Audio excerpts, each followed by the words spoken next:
through the Department of Aging or in our larger community. Any new initiatives that seniors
Page 277, Community Development Director's Office, Director Alyssa Hernandez.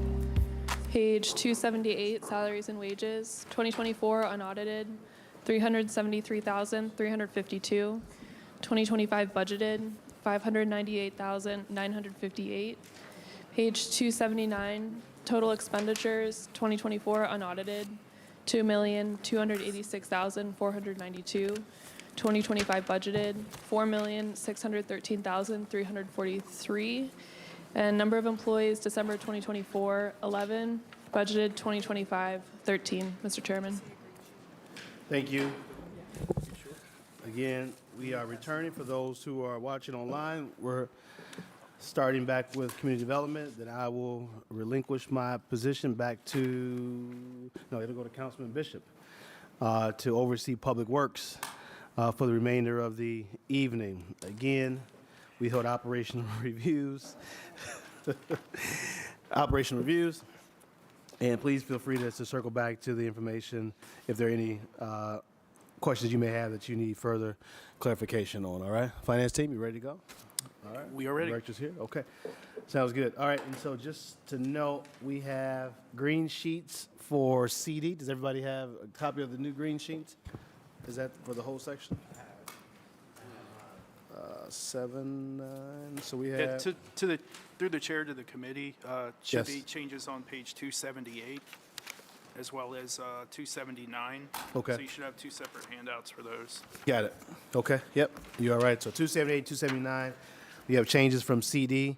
It is, that's where the green sheets are reflected. All right, Director, can you, briefly before we get started, can you share with us the changes on the green sheets? Explain the positions. Or do you want to go over the I don't know who. Okay. Through the chair, they are adding 2 people from CDBG onto the general fund budget. Okay. And that is, one administrative manager? Correct, through the chair, and also 1 assistant administrator. And one assistant administrator? Correct. Okay. And that's those 2 positions, correct? Yes, correct. And I see on 278 under the bottom of the salary, wages, and benefits. Through the chair, that's correct, and then the total bottom line expenses. And just to be clear, Mr. Chair, that's all due to those 2 additional positions. Okay. But it went down. To the finance director, we went from 64,480 in unemployment compensation down to 0. Through the chair, that was just an error. They don't have anyone on unemployment. Okay, gotcha. All right. Yeah, everything else seems to be in line as relates to the white sheets in our book versus the green sheets that you gave us that you just gave us. Okay.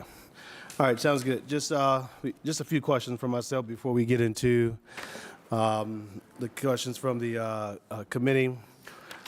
Looking at this year's budget, what was the total budget for 2024 for seating? Sorry. I bet y'all The have. chair of the committee, the budget manager is looking that up. Got it. Thank you. Let's see if it was in the book. Through the chair, the total 2024 budget for community development was $2.5 million. Okay. We were budgeted 2.5 million in 2024. Unaudited has come to about 2.3 budget. 2.3. Through the chair, that's correct. Got it. And this year we are budgeting 4.5, almost $4.6 million this year. And understanding the two staff that CD is bringing over to the general fund from block grant fund,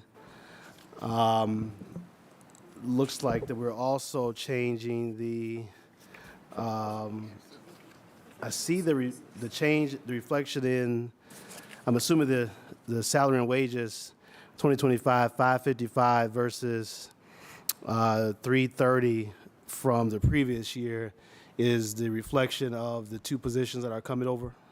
To the chair, the two positions that came over, and also they did have vacancies in 2024 that they did have full staff at the end, but those two employees weren't hired until mid-November. Gotcha.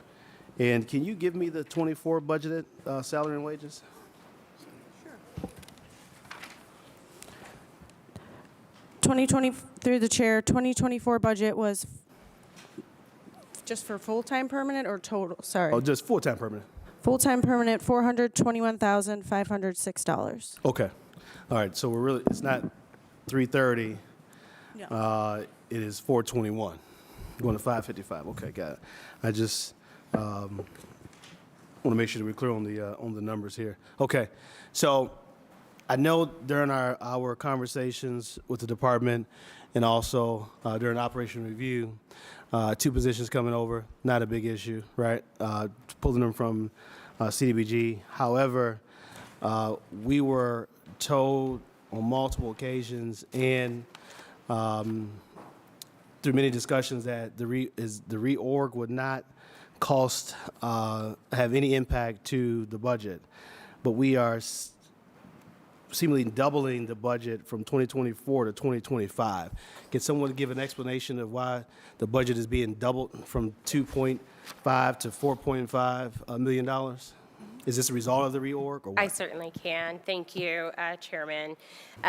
So that is, so a few things are at play. The first is the numbers are very small that we're talking with in terms of the department. And so if you have one staff person and you add another staff person, that's 100%, but that's only one additional person. So because we're dealing with really small numbers, that's why that increase is, it looks like it's high, but it was a small number to begin with. So other than those two positions that were not associated with the reorg, the reorg was done and set. That increase is so that we can do more. So these positions are to support our asset redevelopment office, and this is the office that Councilman McCormick can speak to working with for McCafferty. We've had several RFPs for the southeast side that have affected. So the Kennedy site, the Gracemont site. These are additional folks. These two additional folks are to support us doing more in that area, because that is an area that we have heard from you all is something that you would like to see with more development in your areas. So that is not the reorg. That is us responding to what we understand you all want to see in your communities, and that's the work that team has been doing, including some other additional school sites. Councilwoman Marr has had one in her area as well. So those who have worked with our asset redevelopment team can attest to the work that they've been doing. That was an office that didn't exist before. It was a small office, and this is for added capacity. This is not reorg. Now, from the dollar amounts, the majority of the dollars, again, are not for staffing. There is an increase to our housing trust fund, and that's at a rate of $1,415,000, I believe. And so that's where that is to help program our housing trust fund, which year over year we have not seen increases. We've actually seen decreases from the federal government. And again, that's directly in response to what you all are asking for at this table, that we want to see more development happen. We were able to do really well with increases from ARPA. So we had $30 million that we were able to, in large part, get out on the streets. And this is to help support further development in the communities. These are also programs like Right to Counsel, neighborhood branding. It's dollars to the Neo Can Do NST. That's where you're seeing an increase where we didn't support last year, but these are programs that we're supporting this year, including the bulk of it is that 1.4 million for the Housing Trust Fund, so that we can do more housing development in your neighborhoods and help support our CDBG, home, and other ARPA projects. Clarification, Mr. Chairman. Yes, Councilman. The director was talking about that increase. Where's that 1.5 million in here? Councilman, I'm getting I that. see.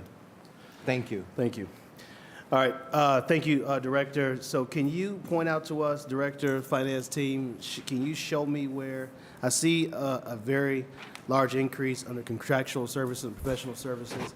So am I hearing clearly that 750 for Right to Counsel, 1.4 for home dollars, that's under professional services? Yeah, through the chair to the committee, that's correct. Okay.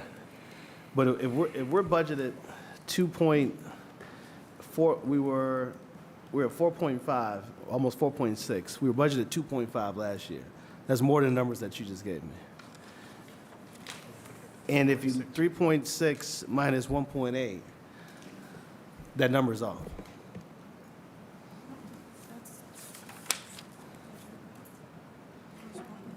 I was about to say through the chair. Through the chair, the professional services budget for last year was 1.8.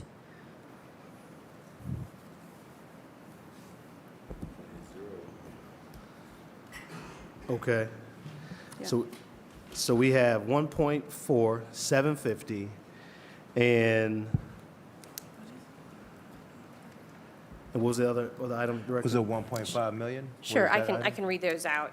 And Finance Team, correct me if I'm wrong, but the numbers that I have are $750,000 Right to Counsel. I will note that we put in 750 last year, and through the process, I believe that amount went up to $1 million through the reconciliation process from last year's proposal. So 750 Right to Counsel, 350 for neighborhood branding through Cleveland Neighborhood Progress.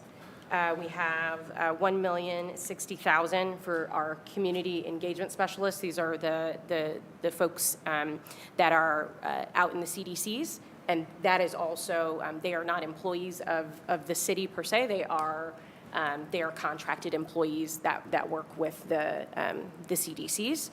We Is that have with NPI too, Mr. Chairman, to the director? Councilman, what's the question? Who are they with? Are they with the 1,060,000 No. community engagement? Yeah, that's the community engagement specialists who are housed at the CDCs. So is that from us or is it from Neighborhood It's from us. Progress? Okay. Us. I have $25,000 for Neo Can Do NST data, and this is keeping our data up to date. This is through our universities, and they've asked for some support. I know that there are other departments that are also putting some support in as well to that, which I believe we haven't historically supported in this way. And then the bulk of it, though, is that 1.415, and that's the Housing Trust Fund dollars. Got it. And so I'm clear in finance and also yourself, Director, only items that are in addition this year or above the normal asking amount is the 1.4 for the Housing Trust Fund dollars and the $750,000, which is a little more than what they received last year through the budget, right? Or is it exactly 750? It's actually less. There was $1 million last Well, year. that's because ARPA was attached to it as well, correct? There was ARPA allocation? Mr. Gentile? The chair, that's correct. Okay. So the 1.4 in, that leaves, in addition to last year, that left about, let's shy of $300,000. So 1.4 for the housing funds, and then 750 for the right to counsel. Where did the other, I'm assuming, I can look here, I see some PRS payments went up and some other payments went up slightly across. So the rest of the increase in the budget can be attributed where? Across various items within the budget? There is also an item that was missing, that's the neighborhood branding. I have $350,000 to Cleveland Neighborhood Progress for neighborhood branding work through their I Love Neighborhoods initiative, which was a proposal Okay. that they put in. But that is not, that's not through, this is not going to the department. This is going through the department to that organization. Yeah, to the chair, the primary increases are the two vacancies they had most of the year. Then the primary differences from last year's budget to this year, they had vacancies for about 11 and a half months for 2 employees. We're adding 2 additional employees. So when you look at full-time permanent and benefits, you're going to see those increases for basically about 4 people. Yeah. The other big increases in professional services, which is the 1.4, they were doing a lot of those other contracts out of the 1.8 million. Some of those may have increased slightly, but the biggest change is last year they didn't have 1.4 million for the home program that the director talked about. Got it. Okay. All right. Thank you for that. Right. There's a difference between the budget and the unaudited, the salaries and wages, full-time benefits, absolutely. But looking at that professional service line itself, the 1.8, as relates to the 3.6 billion budget this year, we got 1.4, take your 750 out of it, you still have $290,000 that is seems to be unaccounted for. I'm assuming that's what the 350 neighborhood branding funds are for, correct? But 290 is less than 350. So as we go along, if we can get this committee a full breakout of the $3.6 million, we would appreciate that. And also, can you give us the listing of how the 1.8 was used last year? We can compare and contrast the two to know what for example, right to counsel, what actually came out to them from the 1.8 versus the additional amount that we are providing through the 3.6 for this year's budget. Yeah, to the chair, yes, absolutely. We can get you that information. Okay. Thank you, On the Mr. point, Mr. Chairman, Yes, Councilman. the right to counsel, that is the Legal Yes. Aid Society? Yes. Okay. All right, thank you. Just a few more questions before I move on to the committee. This is a question we've been trying to get answered for quite some time now. I know that, Mr. Gentile, we had a discussion with you and Paul, give me your last name again. Barrett? Mr. Barrett. Thank you, sir. Director Barrett, Chief Barrett. Are salaries still being pulled from revenue recovery or ARPA dollars? To the chair, the council person, currently there's nobody on there. I do have a report once budget hearing is over, and we want to get back together with you after budget hearings to go over the things that we talked about prior to budget hearings. Yes. But there are no current people being charged to 10-400, which is the recovery money from ARPA. As of when, Mr. Gentile? When was people paid? Yeah, I think it was November, but we have all the facts and the dollar amounts and the employee that was being charged to 10-400. Okay. Thank you. So as of November, so we had employees pulling salaries from revenue recovery and ARPA dollars, at least up until this past November, through CD. Yeah, through to the chair, yes, we had one employee. One employee? Okay. That's correct. On the point, All right, thank you. And so if you can make sure, Mr. Titron, hold on. Yeah, through to the chair. I don't believe it was, they were working for CD. We have the actual department downstairs that they were working for, but we will get you that information as well. Okay. They were not in CD. There were no employees in CD that actually charged that, were being charged the 10,400. I think there was a plan initially to charge the 10,400. Those employees were never charged the 10,400. Okay, got it. If you can get that to us, we'd appreciate it. Okay. Absolutely. You get us who and how much came from that, who were pulling salaries from 10,400. Okay, Councilman, you had a Thank you, point. Mr. Chairman. And can you add on to that? What is actually, Mr. Chairman, to our CFO, Mr. Barrett, that's left into that account? Well, yeah, well, that's That's we'll get part that. of the question. Yeah, thank you.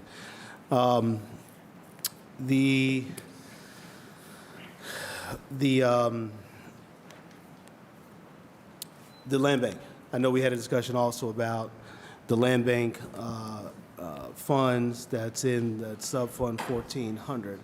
Have you been able to pull that information together as well that we discussed? Yeah, to the chair, yes, we've pulled that information. We do want to meet with CD briefly and then also meet with you after budget hearings to kind of go over it. We didn't have time to have all those meetings prior to the budget hearings, so Okay. we want to sync that up as soon as we're done with budget hearings with you and CD and Yes, come sir. up with a final plan. Thank you. And I asked to the committee, I asked that question because when staff looks at general fund and grants in relates to payroll, it shows those land bank staff are listed. And so the question is, how are they getting paid? Where are the salaries coming from? Is it coming out of this Fund 14? And where does the salary exist? Because it's not listed here in this budget that we have in front of us. Yes. To the chair, it's currently in block grant, the land sales and the employees. Still there? It's still in block grant. Okay. Again, we want to have a meeting with you, after budget hearings to kind of resolve where this is going to land ultimately. Okay. All right, sounds good. And I'll submit some of the other requests as relates to that as well. Great. All right. And we've explained the 1.8 increase. The lead ARPA dollars, that the hard ARPA lead dollars that we had the past couple of years, did they get reallocated somewhere within CD? Because I couldn't, I don't know whether they're here or were they listed like we talked about ED and the transfer from other funds. Where are they listed? And how are they listed? Through the chair, the council person, as the year end was approaching, there was some 2.1 million in that CD was going to program towards lead.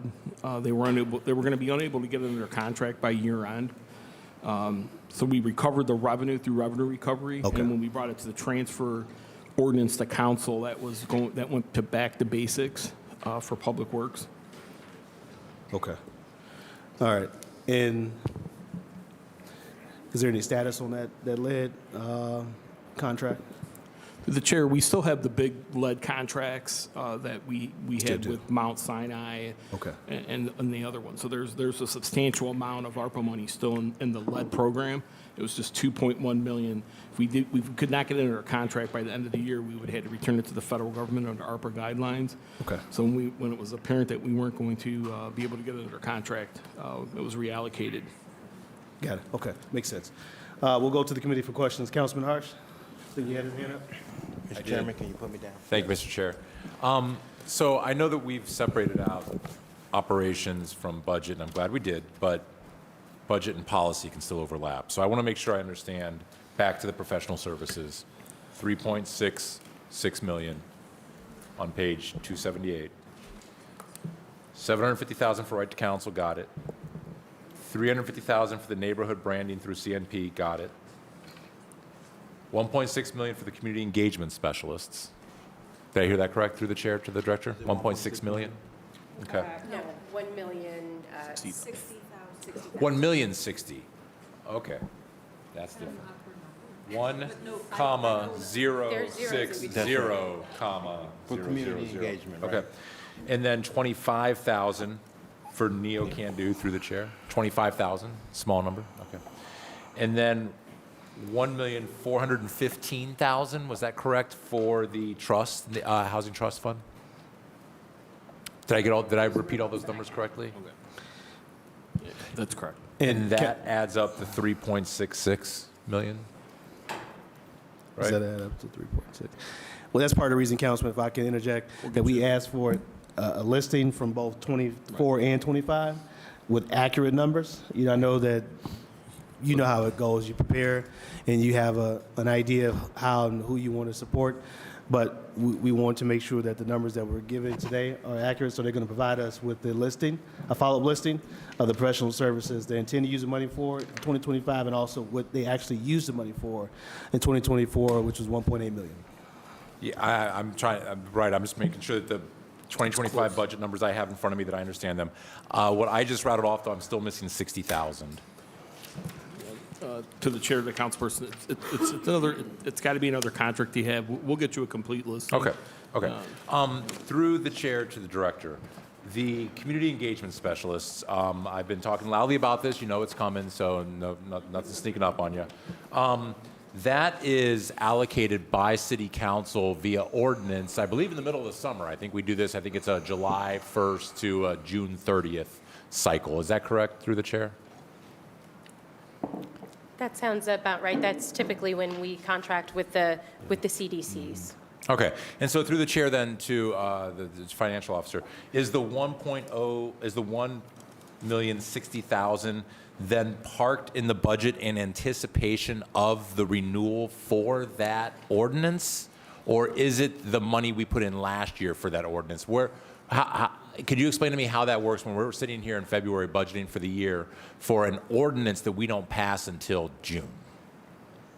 And I apologize if I'm behind the curve on this, and I should have understood this years ago, but here we are. To the chair, the councilperson, I believe that it is for what we do in June. We have to have the spend authority in the budget, so when we come and do that, when they do the ordinance to actually award it to the CDCs, we'll be using this appropriation. This fund. Yes. So through the chair, or maybe to the chair at this point, I'm not sure. If I propose an amendment to the budget to move those folks to building and housing, we would be moving the line from here, professional services, into building and housing, and then use that pot of funds in June if we change the program. Because otherwise, my whole proposal fails because there's no money in building and housing for these people. So we'd have to move the money in the budget and then deal with the ordinance later on. Does that make sense, Mr. Chair? Yes, that would be correct, because that's where the $1,060,000 Right. is parked. It's in professional services to fund that. How many we have? 15? 15? Currently 12, but 12. 15, and we're in the hiring process Right. for a few others. For the 15 positions, correct. That's how they pay them. 12 to 15, right. Okay. Great, I understand this part. Next question through the chair.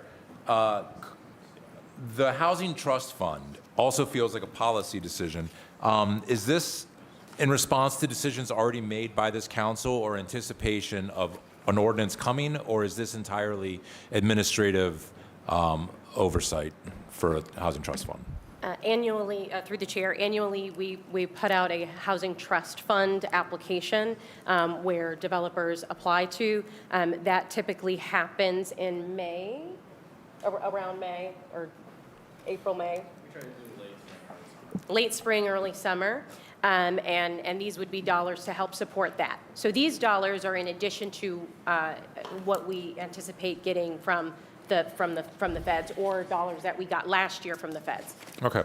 So the overall increase in professional services from 2024 to 2025 is 1.85 million. And 1.4 million of that is an increase in the Housing Trust Fund so that we have more funds available in that going forward. That's stated correctly? Yes.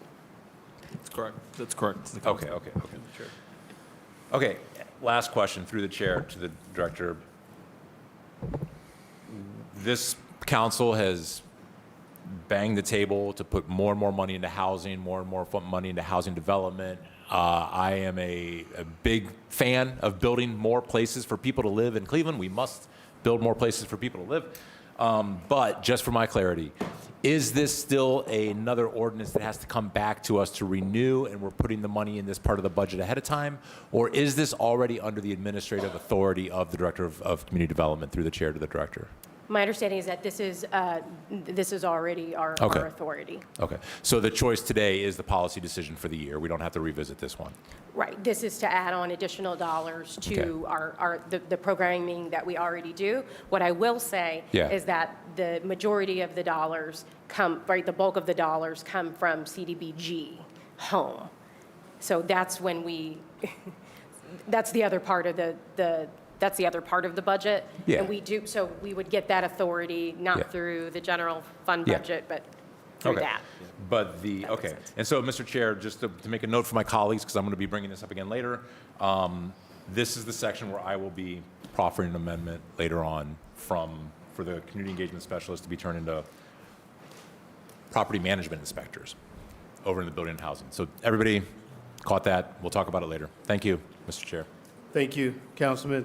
And you were up under your time. Thank you so much. All right, we are keeping track of time.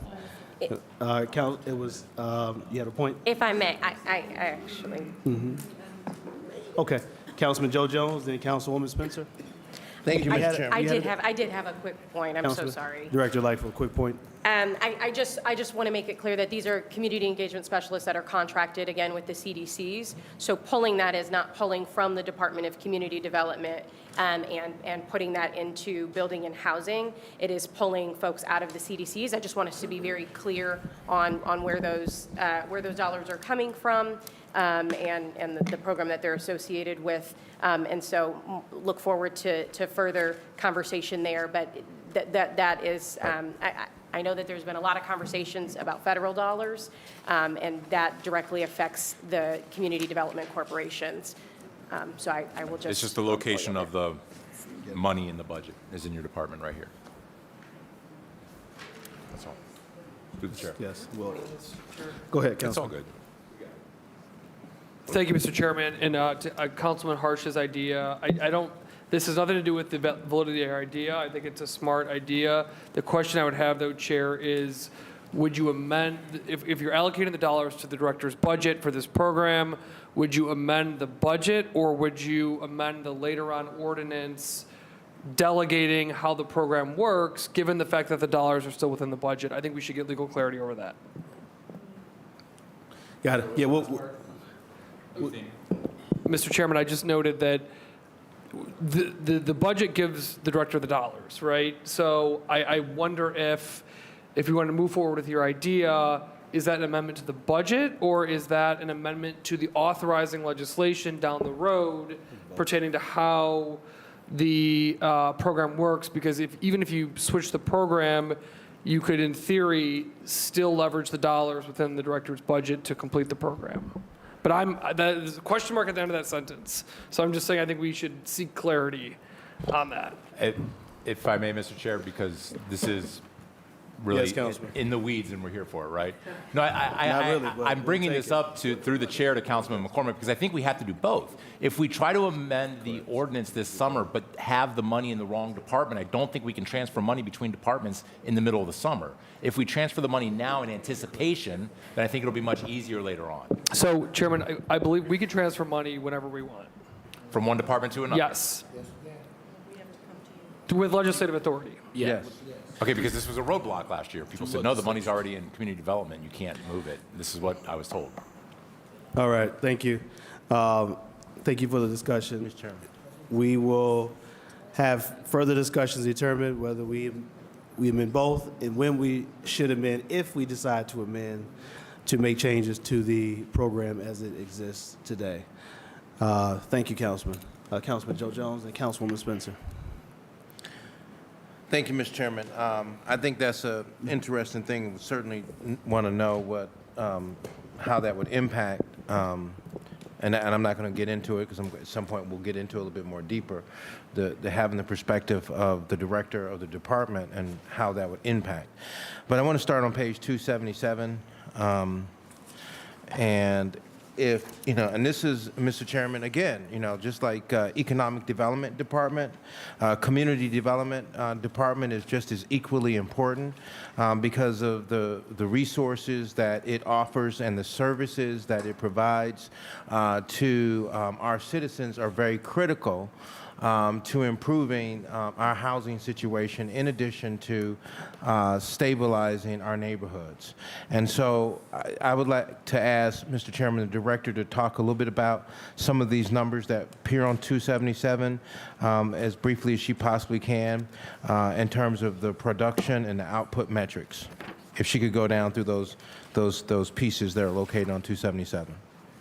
I certainly can. Thank you, Councilman. Through the chair, so those numbers are, you'll see a number of people or households served.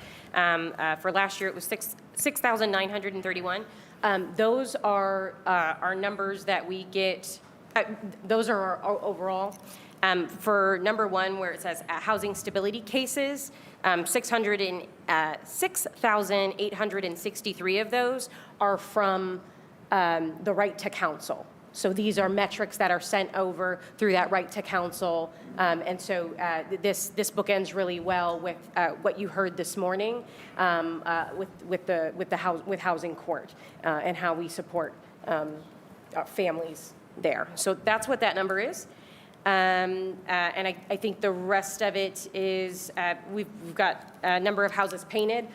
We have not asked for additional dollars in the past few years for houses painted. So this is using those dollars. Last year, we used dollars that had previously been allocated. And that's the number you see there. And on that is, if I can, Mr. Chairman, to the director, if we could pause there, is that a part of the paint program? Through the chair, yes. That is part of the paint program. If you'll recall, when we did our reorg, we are looking at housing rehab and repair a little differently. We're putting it into one big pot and not looking at it as this is separate housing. This is separate to this type of activity. We're really looking at the whole house. So that represents a change in how we do business. But we wanted to, obviously the dollars that had previously been allocated were specifically for this program. And these are the numbers that are tied to that program.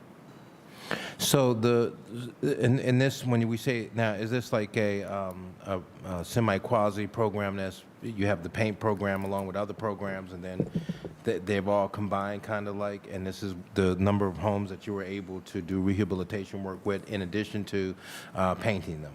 Through the chair, what I'm saying is we are in a transitionary state right now where we are moving from one model to our next model. This represents the previous way that we have done things. So this is actual houses painted last year. I see. 37 houses painted because that's specifically what those dollars are for. And so I guess the question I'd have then, how much money do we have, and where would that be here in the budget for allocations for the paint program? Do we have money, and how many people can we serve? Because, and let me just say this, Mr. Chairman, in years past, the paint program was a really positive impact, powerful impact, especially in the minority neighborhoods, where those programs really, really work to help our seniors and citizens in general. And then over the time, unfortunately, the department that you are now heading just went downward, down, lost population, and lost a lot of good people that used to be in that department years ago. And we've seen these numbers drop significantly over time. The whole proposition of then Anthony Brackatelli was to work in 2018.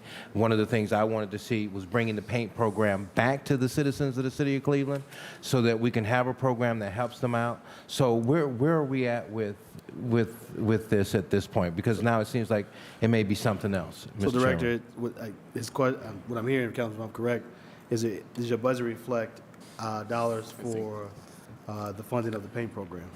Yeah, to the chair, to the councilman. I think CD has a PO from previous years for paint. When I looked at it late in the year, I think it was like about $500,000 in a PO that we had for previous budgets. So I think they have pretty close to $500,000 in a PO for paint for the program. Got it. Thank you, Mr. Gentile. So you're telling us that there's one leftover funds that's sitting there that they're going to utilize first.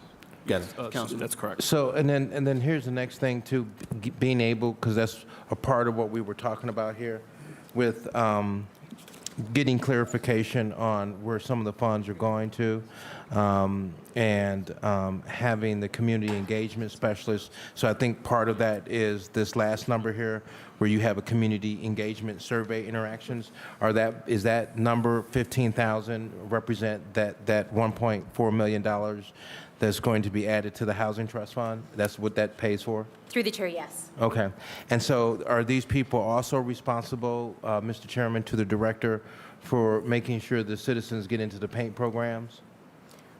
Through the chair, it's to all of our programs. It's not specific for any one program. But they would be it's responsible support. for the paint program? They are not responsible for the paint program. They are responsible for advertising, getting the word out there of what services we have available. And that would for include the helping paint us- program? That would include the paint program? Correct. Okay. That does include getting houses painted. So what Through can our we home do, Mr. Chairman, to the director to increase this number? Because I know I got more than 100 people that can get into the paint program tomorrow. And one of the things that, you know, when people need to get their paint programs, the things that I'm running through, having problems with, is that they will qualify, but then there's an issue of them getting the paint, and there's a problem with being able to access this program quicker. So these numbers should be a lot higher. So what can we do to improve this program to really fundamentally reach these people and really get some physical work done? Because we're paying a lot into the staff, but we need that money for these people to be able to access. So I just want to know what we're doing to increase it. Thank you for that question. We are in a state of constant revision and constant transformation in the department. And so that is some of the reason why you'll hear the language kind of shift a little bit and change. One of the things that we noticed when we were looking at a paint program initially when I first got here, right, was that we would go to a home that would have a tremendous amount of need. And what they're asking for is for paint.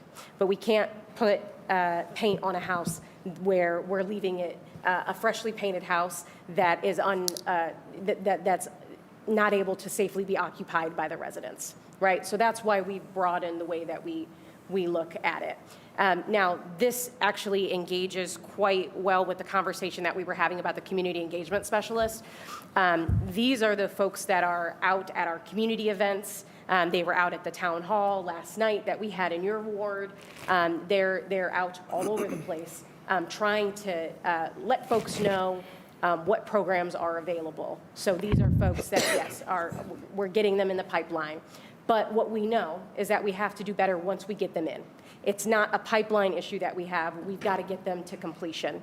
And so that's the deep work that my team has been doing and will remain doing until we're able to really efficiently run a home repair program. We're doing that in a few ways. I don't want to get too much into operations, but we're doing that by bringing in an external vendor that's going to help us with home repair, and they will be they'll be responsible for a certain number, and that's how they'll get paid. So it's going to be on production. Hey, Councilman, if I could add to that, we will, as soon as we get through the budget process, before we go into the block grant, hopefully, we will have EDC and other building housing come back to us just for an update on where they are in terms of programs, staffing, and so forth that may have changed since we last had operational reviews this past fall. I see. And Mr. Chairman, to the director, I would really like to work closely with you and your department as relates to paint. And I know I appreciate the empathy, you know, that you have and you show for approaching these various projects as relates to saying, okay, the person just wanted paint. However, you got a hole in your roof, or you got some major something that needs to be taken care of. So I appreciate that approach, and in our area, you may have some of that, but then you have some of our constituents who just matter of fact, and all they want is paint. So if we can expedite that process a little bit for us so that we can get that paint on the ground for our citizens, I would be very appreciative. This councilman would be very appreciative. And if they got some other stuff, then we'll do that later, but let's give them the paint now, because I'd rather have, exterior-wise, there's some process and some improvement versus, because it takes a long time to go through an assessment of doing an entire house, getting contractors lined up, and the whole 9 yards. But if I can get that paint on Lula Mae's house quicker, and make Lula Mae happy, as an elected official, I want Lula Mae to be happy with getting that paint on her property, and Lula Mae has told me, Mr. Chairman, that that's all she wanted. She don't want nothing else but that paint. Yeah. So all I'm saying, Mr. Chairman, to the director, for those people who just, that's what they want, we want to be able to give it to them, and then you can come back and help with everything else you want to give them. Thank you, Councilman. You are 10 seconds over your time, so thank Am I? you. Yep, I you got are. 11 minutes and 16 Oh, okay. right here.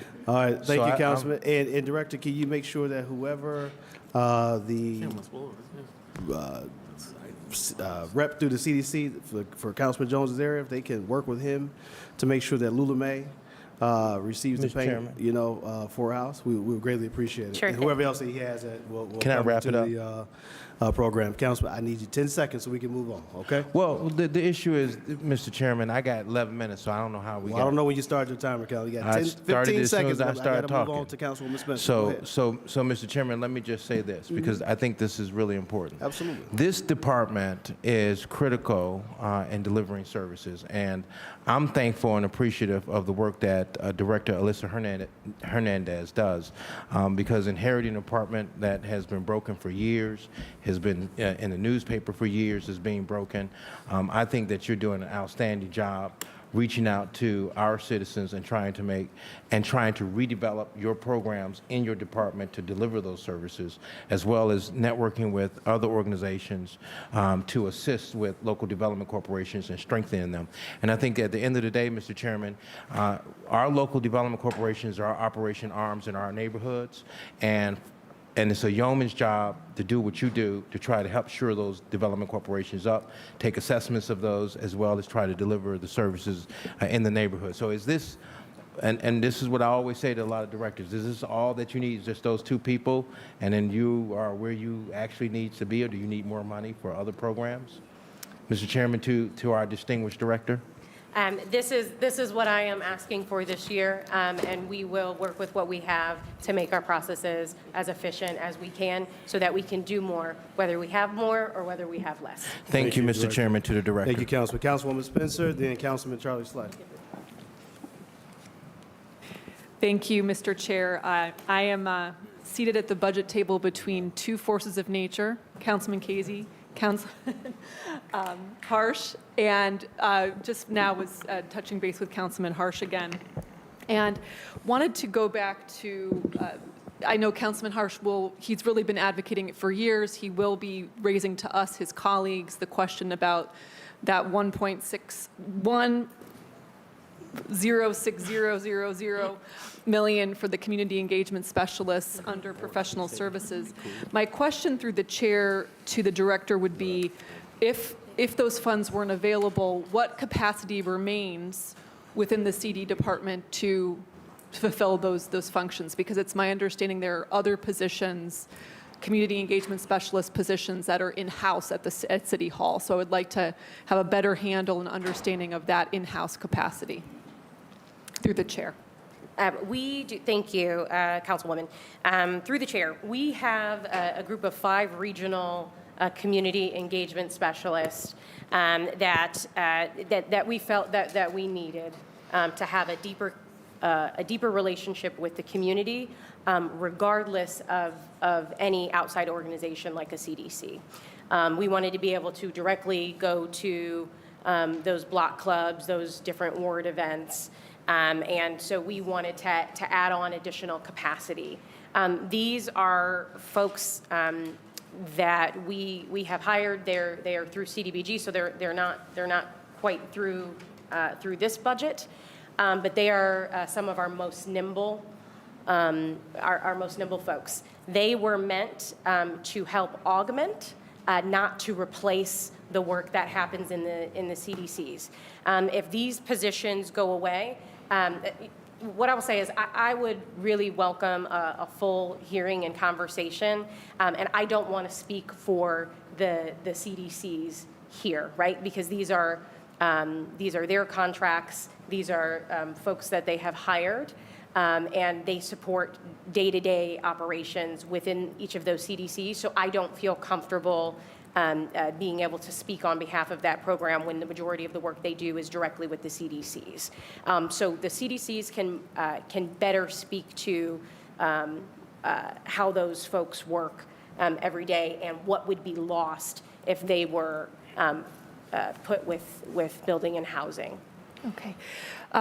So I know they're not in your director's office budget. Sounds like they're in the CDBG budget. Do those 5 regional community engagement specialists, does that include Brett Parsons, who's the manager, or is that a 6th position? Or is that 5 total through the chair? A 6th. 6th. Okay. And that kind of leads me to another question here, toggling between, I know we're not a block grant hearing here. There's a lot of unknowns with the federal government and what might happen with HUD dollars. I mean, I don't think anyone can even venture a guess what's going to happen. So on that note, how many positions, is there anything built into this budget that would anticipate the need to absorb positions from the block grant budget into our general fund budget through the chair? Through the chair, the councilwoman, no. So there's no built-in cushion or built-in flex for any? We have a department of nearly 90 folks. You see here represented somewhere between 6 to 8 of those in this budget. Fully staffed, according to the reorg, would be 111 folks. That is not what can be absorbed by this general fund. Okay. That's of course not. So it's important to note that we're talking 8 in the director's office budget, 111 total positions. I think it is worth contemplating. So I know it's block grant. So I guess I'll look to you, Mr. Chair, for some guidance, if I can, on this. For the good of the order, for our own knowledge, would it be helpful for us to have that listing or breakdown of those block grant funded positions so we even understand what, do we have that? Yes. We already have that? Okay, great. I will go look for it. All right. That just gives me pause. I have to let that sink in because it's, yes,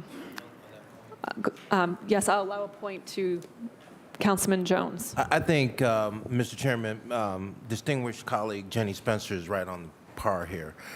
With all the uncertainty that's happening in Washington, D.C., the breakneck speed of change and all the stuff that we're seeing on a continuing daily basis is absolutely mind-boggling and blowing at the same time.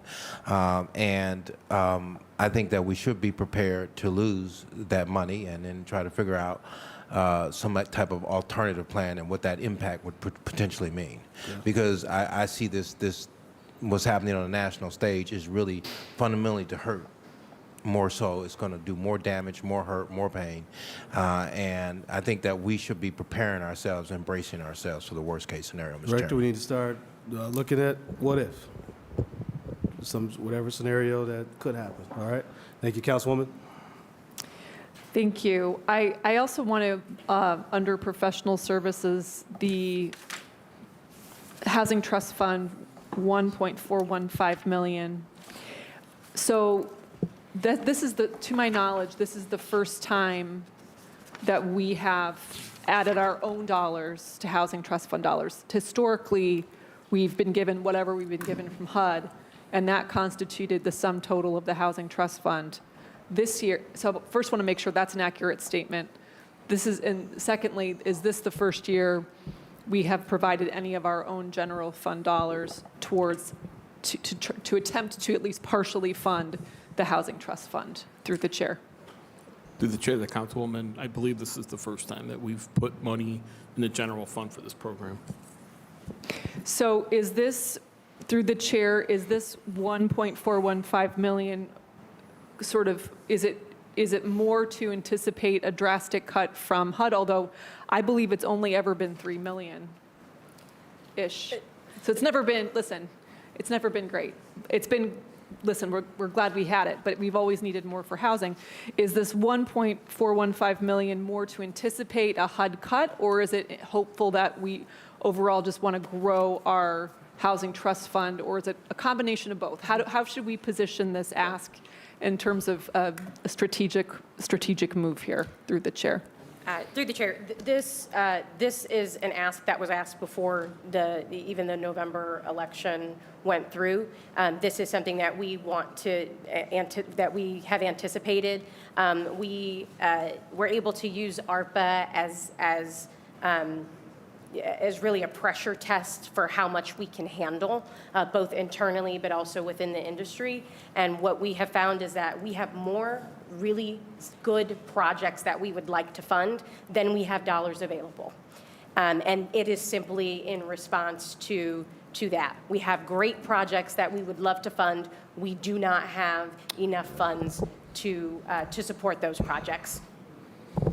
Okay, that's helpful to know that this was made before the results of the November election, and the idea would have been, or we hope may still be, to grow the overall city's overall housing trust fund. Correct, and we don't know, again, Councilwoman through the chair, we don't know what that dollar will be. Right. Right. And each year, we do float around 3 million. We were down $1 million last year.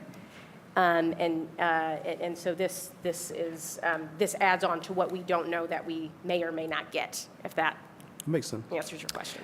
Do we know through the chair when we will get any indication from, at this point, from Councilwoman, federal that's a really Yeah. tough question. The short of it is no.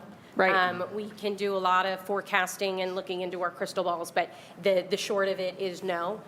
We will likely know more in about a month when when the federal budget is starting to go through that process. And that is likely when we will learn what they're anticipating funding, but we do not know that. So this is kind of another philosophical question for our chair, and really seeking your guidance, Chair. Let's say this council approves the budget with a 3.6 million professional services line item. Let's say the worst occurs. Let's say something catastrophic occurs with funding. In theory, because listen, there's a half dozen pots within that, right? And if I had to, I'm not going to say it here on the record, but I think some are more important than others, right? Some of the uses are more important than others.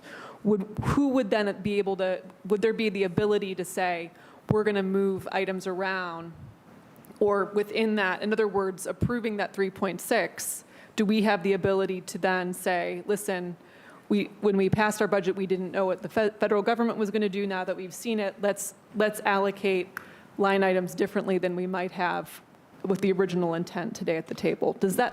I hope that even makes sense. Thank you, Mr. Chair. Yeah, no, it makes sense. What I would say is that there would have to be discussions between the council administration on how the best use of what we have passed versus what the initial intended use we set out for it to be.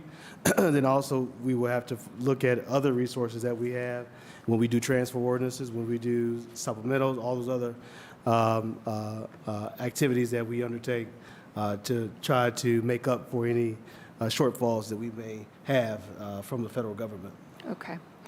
It'll be an interesting spring here. Yes. I guess just to conclude, I don't know how I'm doing on time, but just a note on the right to 3 minutes counsel. left. Okay, right to counsel. Was the administration considering funding it at $1 million? That's my understanding that is legal aid's ask. Is there a reason that the $1 million funding was not provided through the chair? Finance team, director.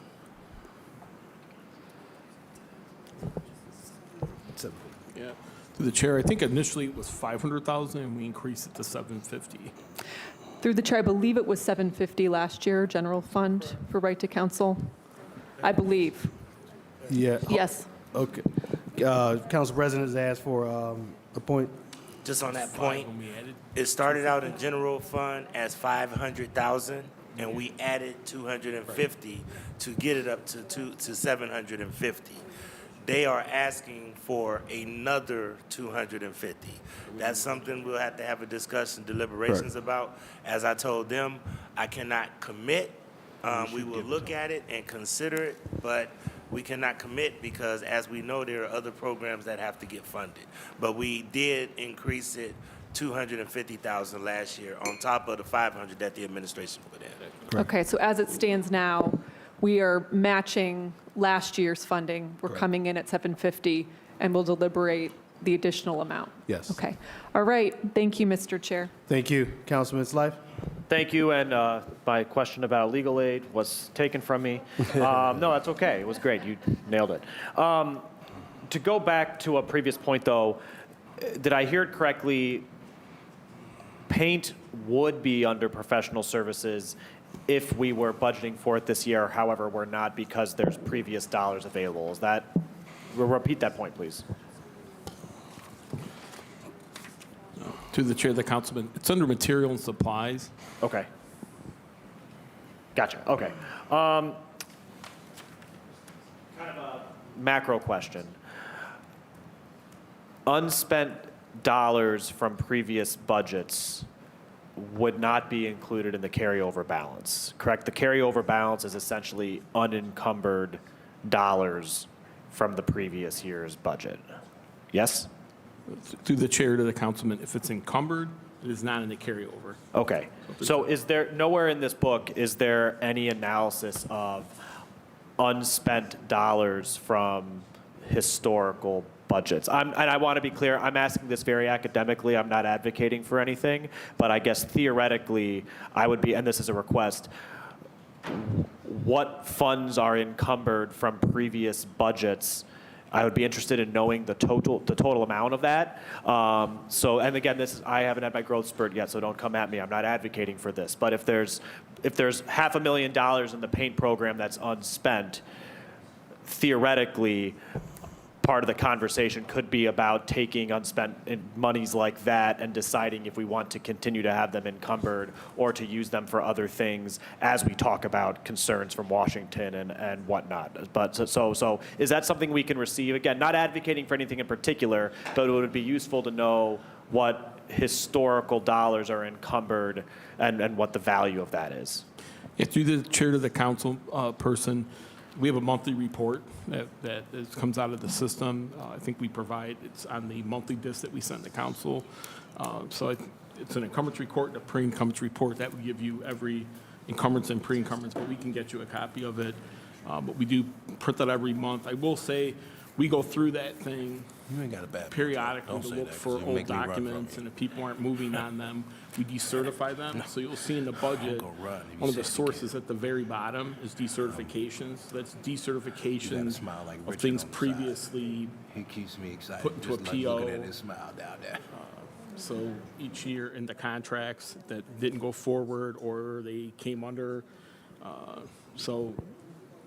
But definitely, if we can provide that report, it's a monthly report and we have it. So thank you, and I'll admit, and maybe this is just my own experience. I focus a lot when we look at like casino dollars on old legacy things and trying to determine what needs to be decertified. But I don't know if we've had a conversation between all of us looking at something like the general fund. So it'd be that sounds like a fun excursion for April. A question for the department.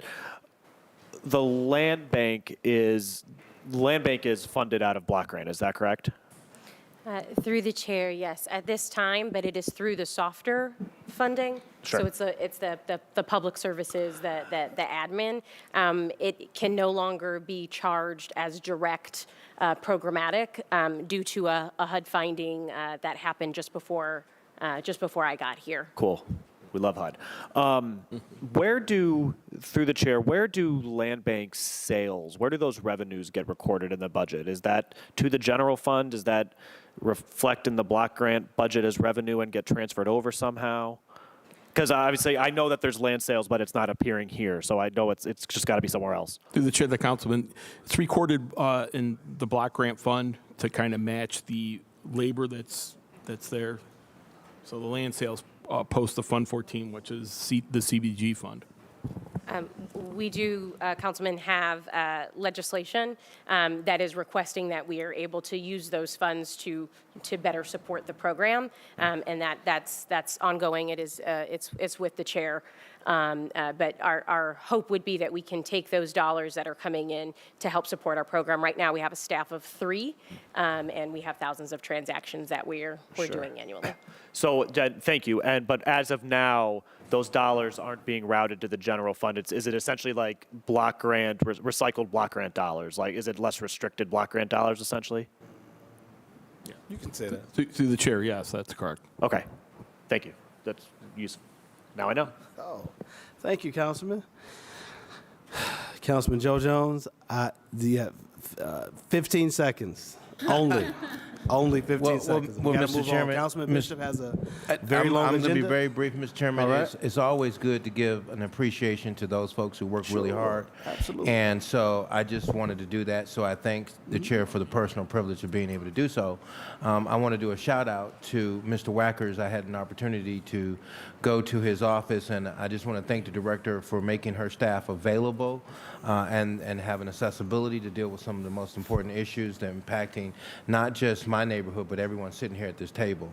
And the second thing, another shout out to Ann Sarto, who's over your land bank. She's just absolutely very professional, returns phone calls. Yes. It's a real improvement to what was there. It was unfortunate having to deal with all of the transition, but she is a great add-on.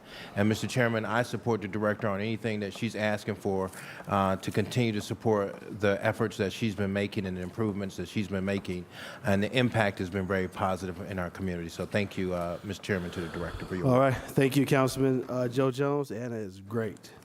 And my main man is sitting back here, the second AD, or one or two, AD Scott. Thank him publicly for stepping in to address the issue that we've been trying to get addressed for quite some time. He has got it taken care of. So I thank you, sir, for your help. Absolutely. All right. Thank you. Seeing no further questions, we'll move on to Public Works. Councilman Bishop. Text my son and tell him I ain't picking him up. Take the bus. Page 255, Division of Public Works Administration, Director Frank Williams. Page 256, Salaries and Wages, 2024 unaudited, $1,904,260. 2025 budgeted, $3,683,948. Page 257, 2024 unaudited, $2,855,581. 2025 budgeted, $9,561,344. Page 259, number of employees December 2024, 27. Budgeted 2025, 83. Mr. Chairman.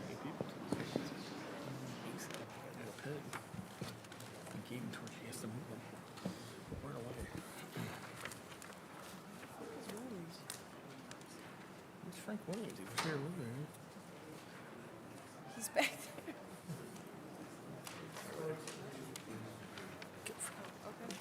He doesn't want to.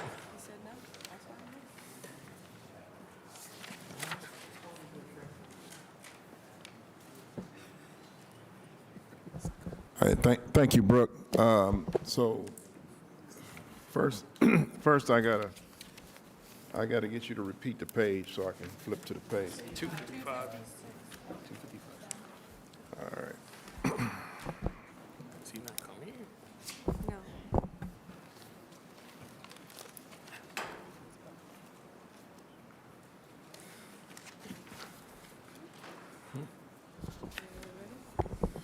Okay, Director, you want to make some opening comments?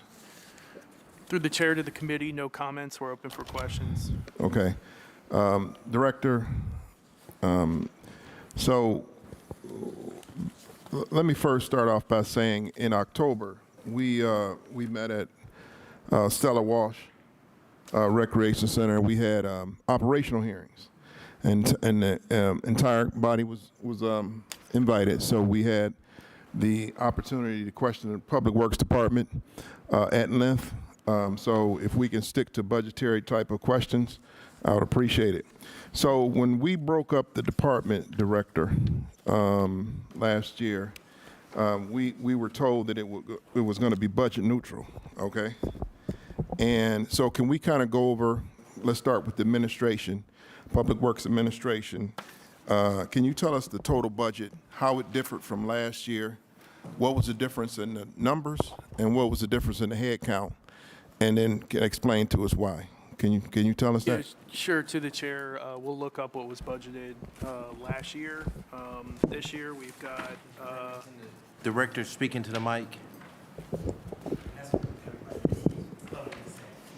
Thank you, Mr. Chairman. Okay. Yeah, through the chair to the committee. So we were looking up the 2024 budgeted amounts.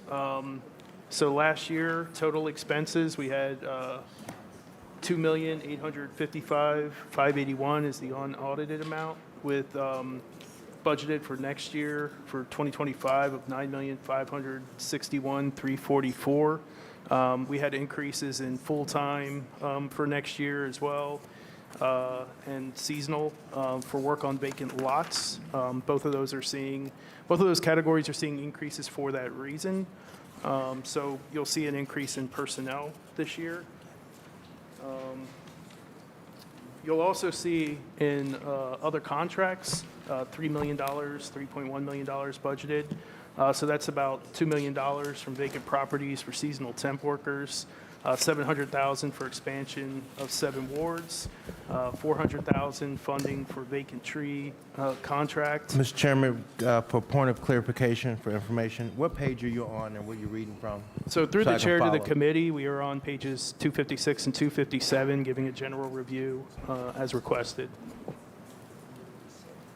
Moving on with those costs, we also have $1,335,000 approximately for vacant lot, turf, and clover leaf. In terms of head count, last year budgeted was 27. Number of employees that we had in 2024 as of the end of December was 27, and we are budgeting a total of 83. You'll see the largest increase in seasonal, which is 47 positions. Now, those seasonal is for vacant lots, right? Correct? Through the chair, that's correct. Okay. Okay, so on page 256, the overtime, under salaries and wages, we went from 4,200 in 24, and we're projecting $50,000 in overtime in 25. So what's the reason for that increase? So to the chair, that is for the additional vacant lot employees that we're going to need this year. So we should see a decrease in overtime in the park maintenance division since we are switching the seasonal work over to. To the chair, I believe that's the case. Okay. All right. Under utilities, you have a whole list of charges on page 256 that you didn't have in 24, but you have budgeted for 25. Why has that appeared in the budget and it wasn't in the budget last year for Works Administration? Through the chair, or to the chair, that's also because of the acquisition of the vacant lots. Okay. And on page 257, on the top, under expenditures, property rentals, okay? What is this for? Through the chair, The director's office is over at Public Auditorium, so that is their rent for that space over at Public Auditorium. Okay. And the vehicle rentals, now that's a new charge. That's $100,000 for the 25 budget. It wasn't in the budget before. What's the reasoning behind that new charge, line item? Through the chair, that's for the vacant lots properties. They've had a lot of issues with vehicles breaking down, so they've started renting trucks and everything, cutting the grass and all of that. Okay. On the same page, under other contractuals, you went from 0 in 24 to 3.1 million in 25. What is all those charges for? So to the chair, I believe I outlined this a little earlier. It's about $2 million for the vacant properties for seasonal temp workers, $700,000 for expansion of additional 7 wards, $400,000 funding for vacant tree contract, a certified arborist for vacant properties, tree inspections, and vacant lot, turf, and clover leaf, and that's about $1.3 million. Okay. Can you give a detailed breakdown to our staff at a later date? Yeah, to the chair. Mr. Chairman, I didn't hear, Mr. Chairman, what was the 1.3 million for again? The 1.3 million through the chair to the councilman was for vacant lot, turf, and clover leaf. Okay. All right, so at the bottom of page 257, charges for MVM, that was a quite a bit of increase right there. Could you explain that? Through the chair, that is also due to the vacant lots. So in 2024, the budget under park maintenance for charges from MVM was about 2.7 million. So now that park maintenance is broke out into 3 different sections, the vacant lots program, that is for their MVM charges. Okay, all right. That makes sense. Now, on the bottom, under capital outlay, that's quite a bit of increase from 2.8 in 24 to 9.5 in 25. So can you give us briefly, I'm sure you might have mentioned it earlier, but could you tell us one more time? Yeah, so to the chair, most of these increased expenses are due to the vacant lots. Okay. So as you go through, that's the total number of expenditures that's increased, Okay, all right. as well as personnel related to that. Okay. All right, so let's flip over to page 258. Under revenues, it says charges for services. We had a really large increase for charges for services from $43,000 to $1.5 million. And that's revenue. So where did that come from? To the chair, that is the weed cutting revenue that we get from the county that used to be in park maintenance budget that's now in admin's budget. Okay. All right. And where's that at again, Mr. Chairman? That's on 258, Councilman Jones, under revenues, charges for services. And sale of, okay, so now on the bottom of page 258, under the head count, it says we had 0 down here under service and maintenance. So we have 2 categories that we didn't have anything budgeted for 24. And what are those for? Are those for vacant lots also? To the chair, yes. Okay. So on 259, the difference in the head count is basically for vacant lots also, is what you're saying? To the Okay. chair, yes. Okay. All right. All right. I'm going to open it up for questions Can you put me from the down, committee. Mr. I'm going Chairman? to first go to the dean, Councilman Palencic. Thank you, Mr. Chairman, my honorable colleagues, and to the department, to the director, going back to the line of questioning started by the chairperson. So with the advent of this department of Public Works Administration taking over the vacant lot program, the budget has increased by approximately about 6.5 million, is that correct? Through the chair to the councilman, yes, that's correct. So that would, within that number would incorporate the actual hiring of the seasonal workers, correct? Through the chair to the councilman, that's correct. And equipping them with the equipment needed. And then also the 47 on page 259, what I'm not clear, are those 47, are those supervisors or what's the 47 on 259? What are they? Yeah. Through the chair to the councilman, those are just seasonal workers. But how are they different than the other folks that come on to cut grass? How are they different? See, you've got different categories here, and I'm trying to figure it out. Through the chair, the seasonal program they start cutting grass around April, so they would cut the grass from April, and I think it probably ends around October or November.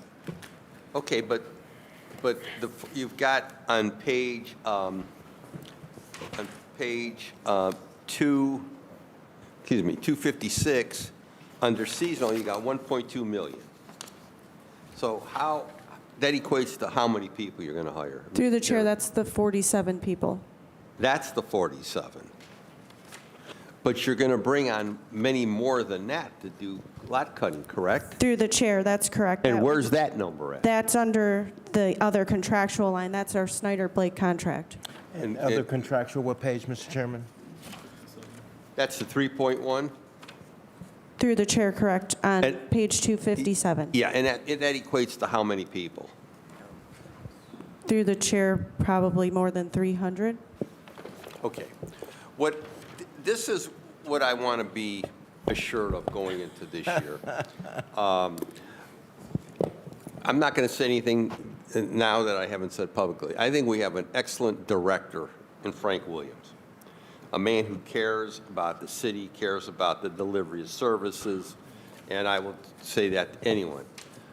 I want to make sure, and I want assurances out of whoever, that he is given the proper support that he needs. That's right. To do the job. Because let me tell you, I've been here a long time. Yes. When I came in here, I didn't know what a vacant lot was outside of a city lot. Now, I'm dealing with hundreds, and I have colleagues that are dealing with far, far more than me. Right. They're dealing with, like, some of these wards look like Kansas, okay? That's right, war zone. So I want to be assured that you're not going to create a problem for the director and the delivery of service in this area. So who's going to assure me that with Snyder Blake, with the 47, with the dollars allocated, for equipment, that's going to be sufficient to address the vacant lot problem and abandoned home problem? Because there's not vacant lots. We know it's abandoned homes as well. Who of you fine gentlemen and this young lady at the table is going to assure me and assure us that Frank Williams is going to have the resources he needs to do the job? So I think through the chair to the councilman, the increases in spending and the allocation, I think, is evidence of our commitment to providing Director Williams with whatever he needs. So that's why the budget is built the way it is. Okay, so Director Williams, Mr. Chairman, I'm assuming was engaged in this process, correct? Through the chair, that's correct. Okay. Then I would say this. I would like to have Frank Williams come to the table because Yes. I have a great deal of confidence in him because I believe he always is transparent, is upfront with us. So Director Williams? Yeah. So, we're going to have Director Williams come up in just a minute. Okay, thank you. Okay. I just want to hear him say at the table, Mr. Chairman, that what is in these line items is what he believes to be sufficient to address the vacant lot problem, vacant lot cutting, because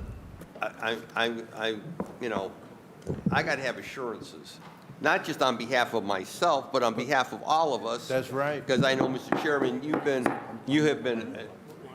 Mr. Chairman, I know you have been an advocate, a strong advocate for having a program that works and works efficiently. So I'm going to direct my comments through the chair to Director Williams. Based on the pages that we have been given, and this is your administration, Public Works Administration, do you feel what has been recommended here by the administration is sufficient for you to do the job? Through the chair to the council member, at this time, I am hopeful that we have enough to get going and increase our abilities. But at the same time, I do feel like bringing the program into my office to be able to watch it closer gives me a better opportunity to request the right things, and whether it be equipment, staffing, and those things. So I don't want to misspeak, but I will say that it is my intention to come back to the administration or come back to council for assistance as I find the needs going forward. It's hard to say that I have enough now today in February for because of course the weather is looking like it's going to be a very wet spring. Yes. Which is going to mean a very tough first cut. Because a lot of that grass, and just taking a second to enlighten the table, Councilmember Jones has help us to refine our contract for existing help or external help as well. So there's a lot of things that we'll be doing different this year, but as we implement those things, those costs may need to be refined or needs may need to be refined. So I do expect to continue to update this group, and I know our Council Chair Bishop has requested and required us to come back for a early operational review for the vacant lot program, resurfacing, and also recycling. Well, and again, I guess, and I'm glad to hear what you just said through the chair. I don't want to find out in August we got a problem. Right. Absolutely. If there's a problem, the chair needs to be aware of that up front, and then all members, because if we have to move funds, then we have to do it. Because I'm telling you, to the finance director, you don't know what grief is. You're new on the block.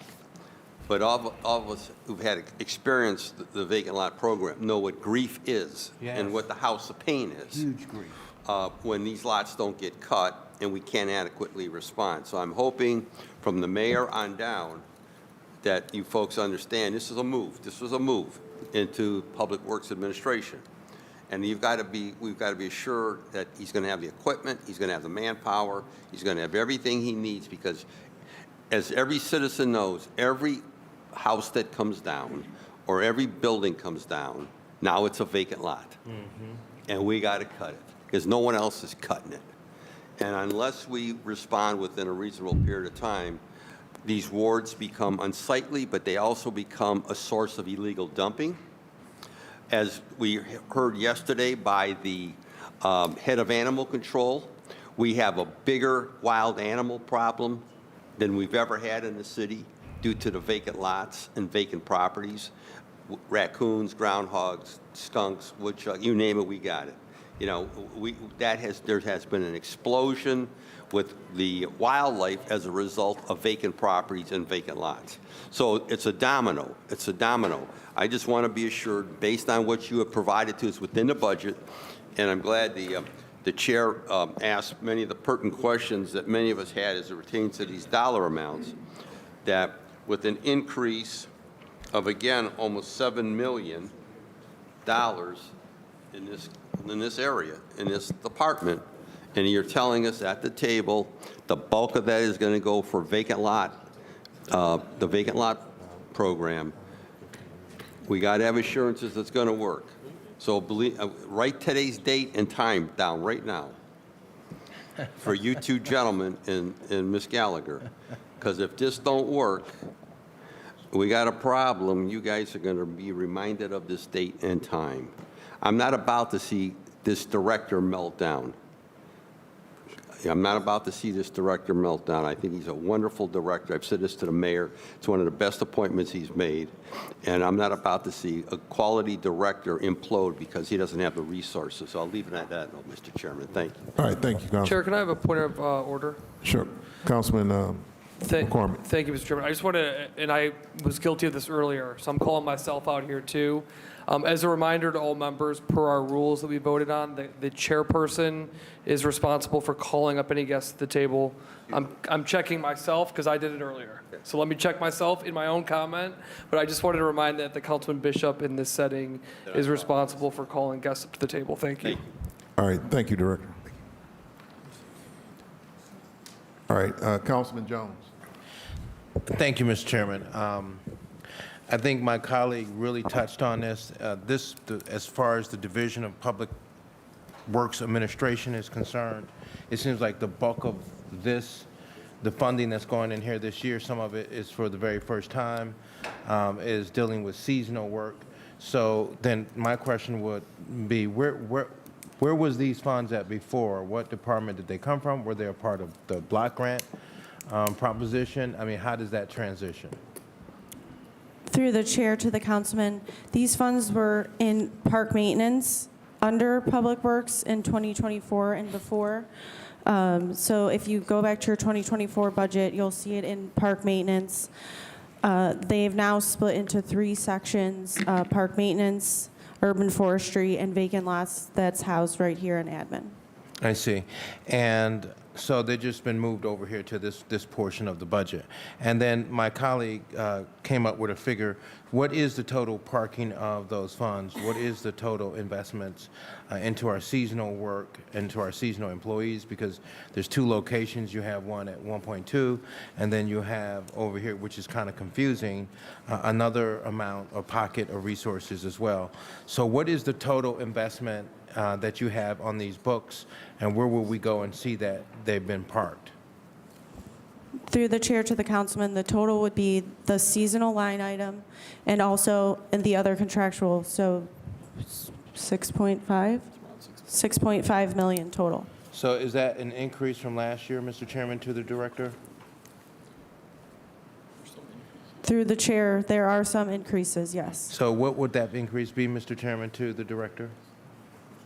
I'm not going to guess it. Now, I could guess it, but you tell me. Through the chair, I could get you that number. Okay, you'll get it. Okay. So then, while she's getting that, Mr. Chairman, just for the sake of time, I know I got at least a couple of minutes under my belt already. I'm looking at the 3.1 million, just for clarification. We're talking about that funds will be used for 300 additional people. From what I heard, how does that work? Or is it all for paying for people to come into the department for the 47, or where does that number differ with the seasonal at 1.2? Through the chair, so that is used through Snyder Blake. Okay. To bring in seasonal workers to do all the work at the vacant lots. Okay. And then that additional 1.5 million in terms of revenues on page 258, where would that go? Through the chair, that's the weed cutting revenue that we get from the county, which was previously under park maintenance. Okay. And then the total increase then, is it substantial? Is it the same as it was last year? Because it seemed like you just parked these funds from other locations. Chair, the councilperson, there are some increases in this. Obviously, we had a wage increase of 2%, so that went up. Inflation, we've inflated some of these numbers because things cost more, whether it's gasoline, Right. supplies for the people. So, but there's no additional cost, Mr. Chairman, as relates to really expanding the program for vacant, because that's what my colleague was trying to make a point down at the other end of the table, which is significant for some of our colleagues don't have a lot of vacant lots, but some of us have a lot of vacant lots. And this is a major issue for us. And I have argued this since coming back to council in 2018, and I agree with my distinguished colleague Mike Polensik about this whole proposition, and we want to make sure that we give this director all the resources, and that's the reason why I'm asking you, Mr. Chairman, what is the significant increase, or is this just by the small increments of inflation and benefits and staff, but it's really no improvement in terms of investment into that vacant lot program?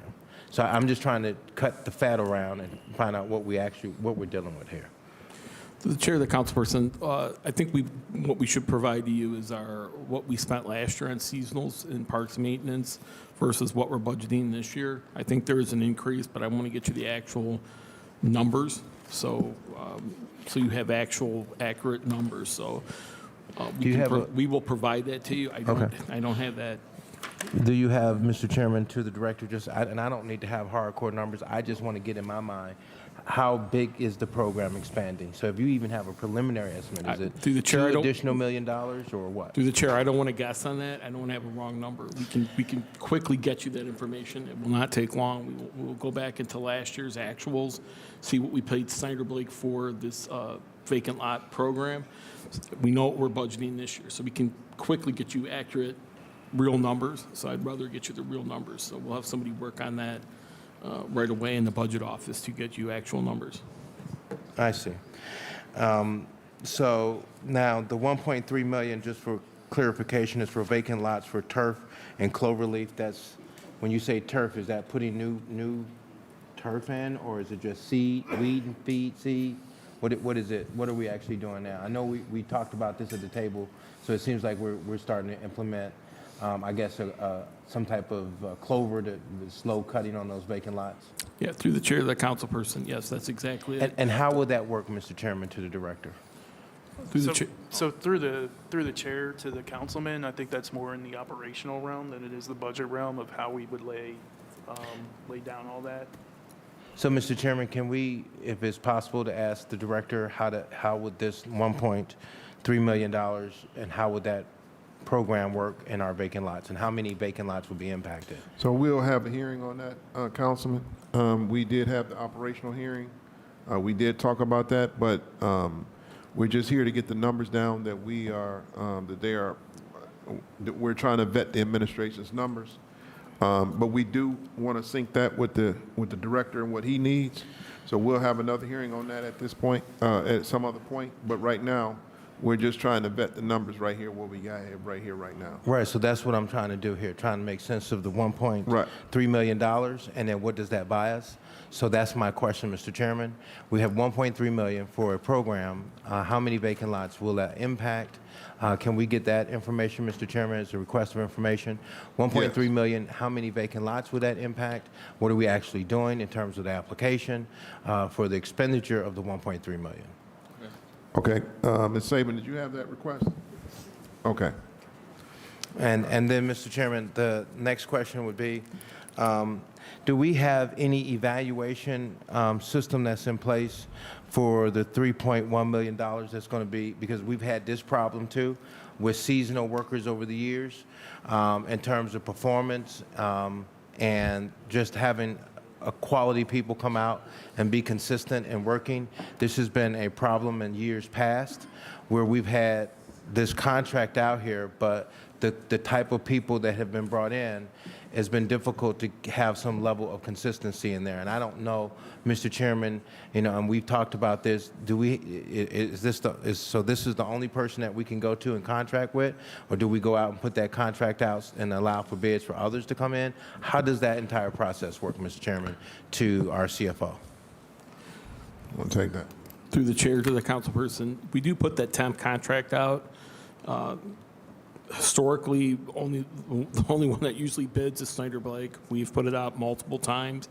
We are trying to attract additional temp agencies to provide the service. So we do send it out every time it expires. I think it expires every 3 years. But these are Snyder Blake seems to be the only one at this point that. So it's a 3-year contract, Mr. Chairman, to the CFO? Through the chair to the council person, I believe that's correct. So, Mr. Chairman, I don't know if 3 years is a good thing, because then that's a monopoly. So, Mr. Chairman, when you have a monopoly system, you won't be able to get any change meaningful. So I would suggest, Mr. Chairman, that we I entertain the concept that we look at this because the vacant lot issue has been a thorn in our side. True. And then I will say, Mr. Chairman, everything should be on the table for shakeup.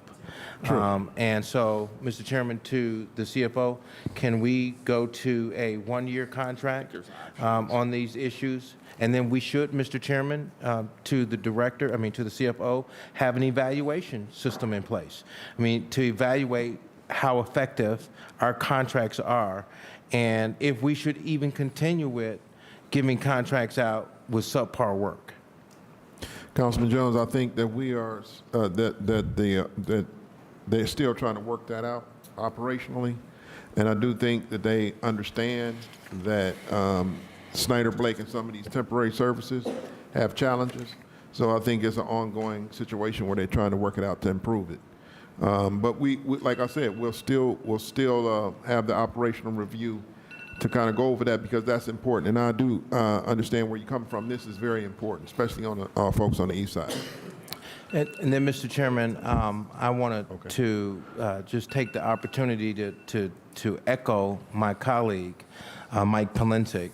I think that this is a great director that we have, and I'll tell you, comparison and contrast, we have seen a marked improvement in our community as relates to dealing with illegal dumps in our neighborhood. We have seen a customer service contrast. I'm able to contact this director. He responds right away. He does a great job for us in the community, and I'm appreciative of his work. And like my colleague, Mike Polensek, I want to make sure that he has all the tools necessary. One of the things that really talks about his character is the fact that he was willing to work with dividing the department, which I talked about starting from the very beginning in 2018, a department that was too big and too cumbersome for just one person to operate. So I'm appreciative that that's been broken down a little bit, so it's a little bit more manageable in different divisions. And for him to take the hardest part, which is vacant lots, onto himself, talks about his wanting to see the improvement in our communities and our territories. So with that, Councilman Mr. Jones. Chairman, kudos to our director and all the hard work that he consistently does for us. Okay, we'll put you back on the list if you need additional time. I don't need no additional time, Mr. Chairman. Okay, I'm going to go next. I'm going to go to Councilman Kevin Conwell. I already took care of it. I went back and talked with them, so you can take me off the list. Okay, thank you. Done. All right, thank you, Councilman Conwell. Councilman Brian Casey. Okay. All right, is there any other questions on public administration, the Public Works Administration? Councilwoman Stephanie House Jones.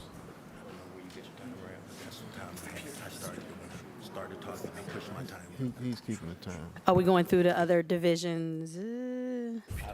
Property, never mind, this is regarding, where are vacant lots? Which division is that in? That's this one? This right here? I'm sorry, Councilwoman. Say that again. Vacant lots is in administration, not in any of the other divisions. What page is it on? No, I'm saying this is what we're talking about right now Yes, before we go. yes, the public Okay, I just wanted administration. to make sure, I was like, wait a minute. Okay, all right.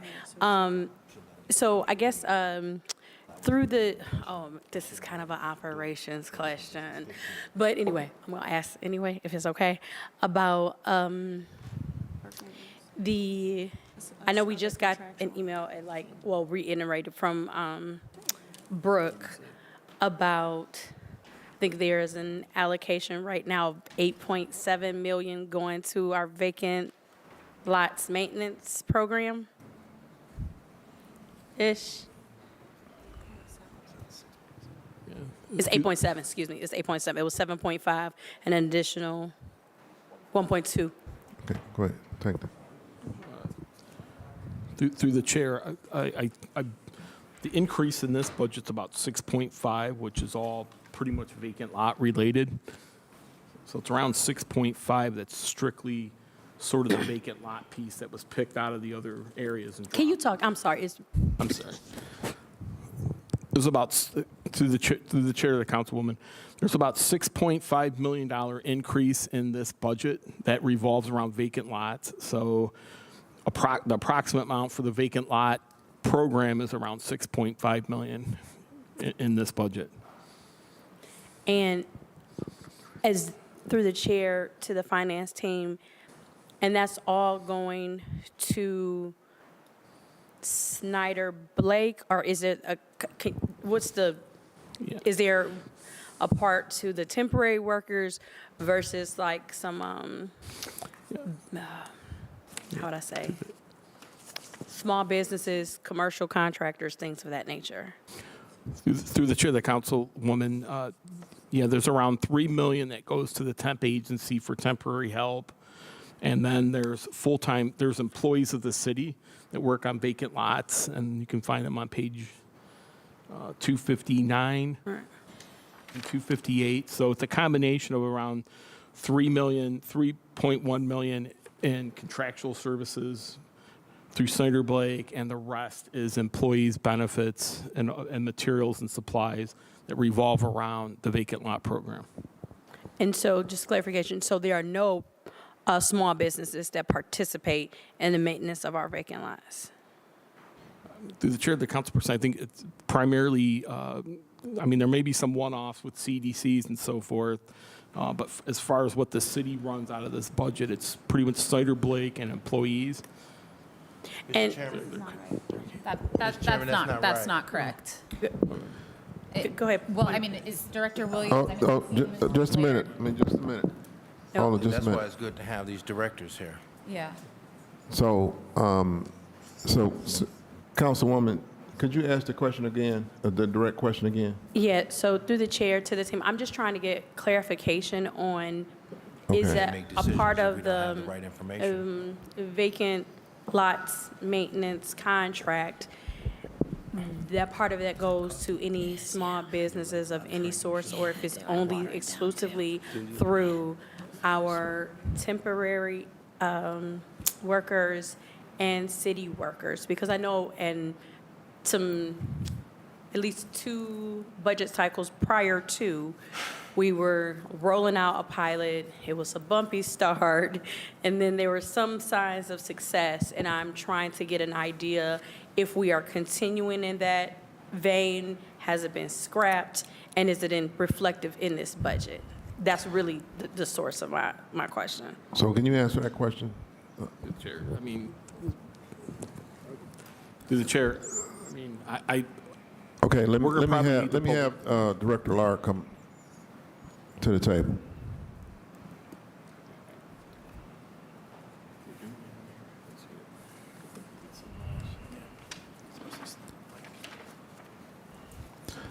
Director, did you understand the question? I believe so. Yes. Through the chair to the council person, the $8.7 million that you talked about, I believe that was something that was sent to you all through an email. The $8.7 million represents both general fund and CDBG money. So 1.2 of that is CDBG. The 7.5 is for general fund. Of that, I'd say about maybe 2 million or so is for full-time employees. About 1.2 is for seasonal employees that are city employees. So we have our people who operate our tractors and people who operate our lawnmowers and things like that are seasonal employees within the city. About 2 million of that goes to Snyder Blake, or a temporary seasonal contract, which are outside folks to help us enhance. So the folks that we have in-house is not enough, as you know, to be able to do what we do. So we bring in those folks. About somewhere around between $1 million, we want to allocate that for that contractor program that you're talking about. So in the past, we did it where we had maybe about 5 or 6 of them. And so now we want to try to expand that to the entire city. So that's about the breakdown. The rest of it is overhead, things like vehicle maintenance and equipment and materials, things like that, trash bags, those kind of things. That's what the remainder of it is. Right, that was the part that I was trying to figure out if it was in here. And so it was a decision that we're growing that pot of trying to contract with outside contractors to help with our vacant lots. Right. Through the chair to the councilwoman, yes, we are attempting to grow that program. Okay, and then through the chair, as to the finance team, is Snyder Blake the only entity that can offer temporary workers? Through the chair to the councilwoman, they are not, But given the way that the laws that we have, the structure we have, they typically come back as the most competitive, the best as far as the wage goes and what they offer. A lot of the organizations that we go to, they will offer things like office folks or people that maybe do things like operate trucks. But this type of labor is not what we get back. We had about maybe 5 or 6 different agencies this time respond. And when we looked at those, most of those were trying to do things like sales folks or office folks or those kind of things. Now, I know there is a lot, through the chair to the council person, there's a lot of angst against Snyder Blake. I will say this, that Snyder Blake will take the list of people that are given to them. And even those same folks, even if we went to another agency, those same folks are probably going to migrate to the other agency. And we've had this before. We had another organization that we work with. We kind of split the contract, and the folks that were they kind of migrated to the next one. So even though it was a new agency, same problems because you have the same types of folks. So what we're trying to do is to kind of migrate away from just using temporary contracts. That's why we want to try to expand it with more of these types of contracts with a group that can actually manage it for us, and this, as opposed to us trying to go through these temporary employees, go to a contractor that has their own equipment. They're able to do those kind of things. We're also trying to move to more in-house hiring, more seasonal folks. So that's. But again, you can't just do it. You can't just cut it off and do it right away. You really do have to kind of migrate into it, so it doesn't. We still have to provide the services, and they're still a part of what we do. Yeah, through the chair to the team here.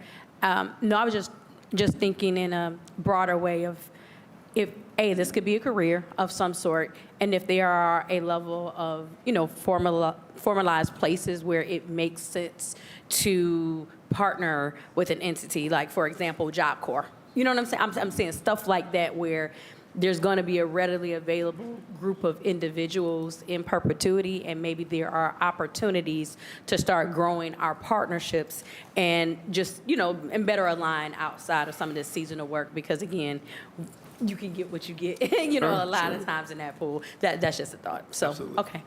All right, thank you, Councilwoman House. Councilman Charles Light. Thank you. And I want to keep asking the same question, but maybe one more different way just to make sure I understand.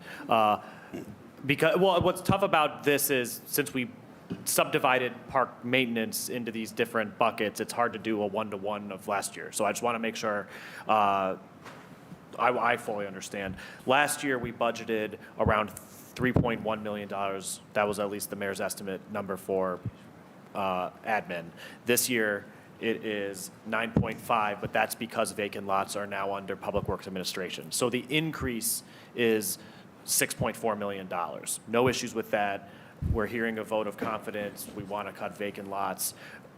If last year the budget was $7.5 million, but then was supplemented by community development, but that initial 7.5, but this year the increase is 6.4, is that $1.1 million, is that somewhere in the breakup of parks maintenance and assigning to forestry, or is there a cost effectiveness by bringing things in-house, or do we need to, amongst ourselves, discuss adding to Public Works Administration to meet or exceed last year's number of $7.5 million to ensure that fourth cut? So through the chair to the councilman, I believe I understand the question. But I would echo what Director Williams said about us having to this is the first time this has happened like this. This group has always been together. The parks folks and the vacant property folks and the urban forestry for under Mike White, this all kind of happened. It's been around for a long time.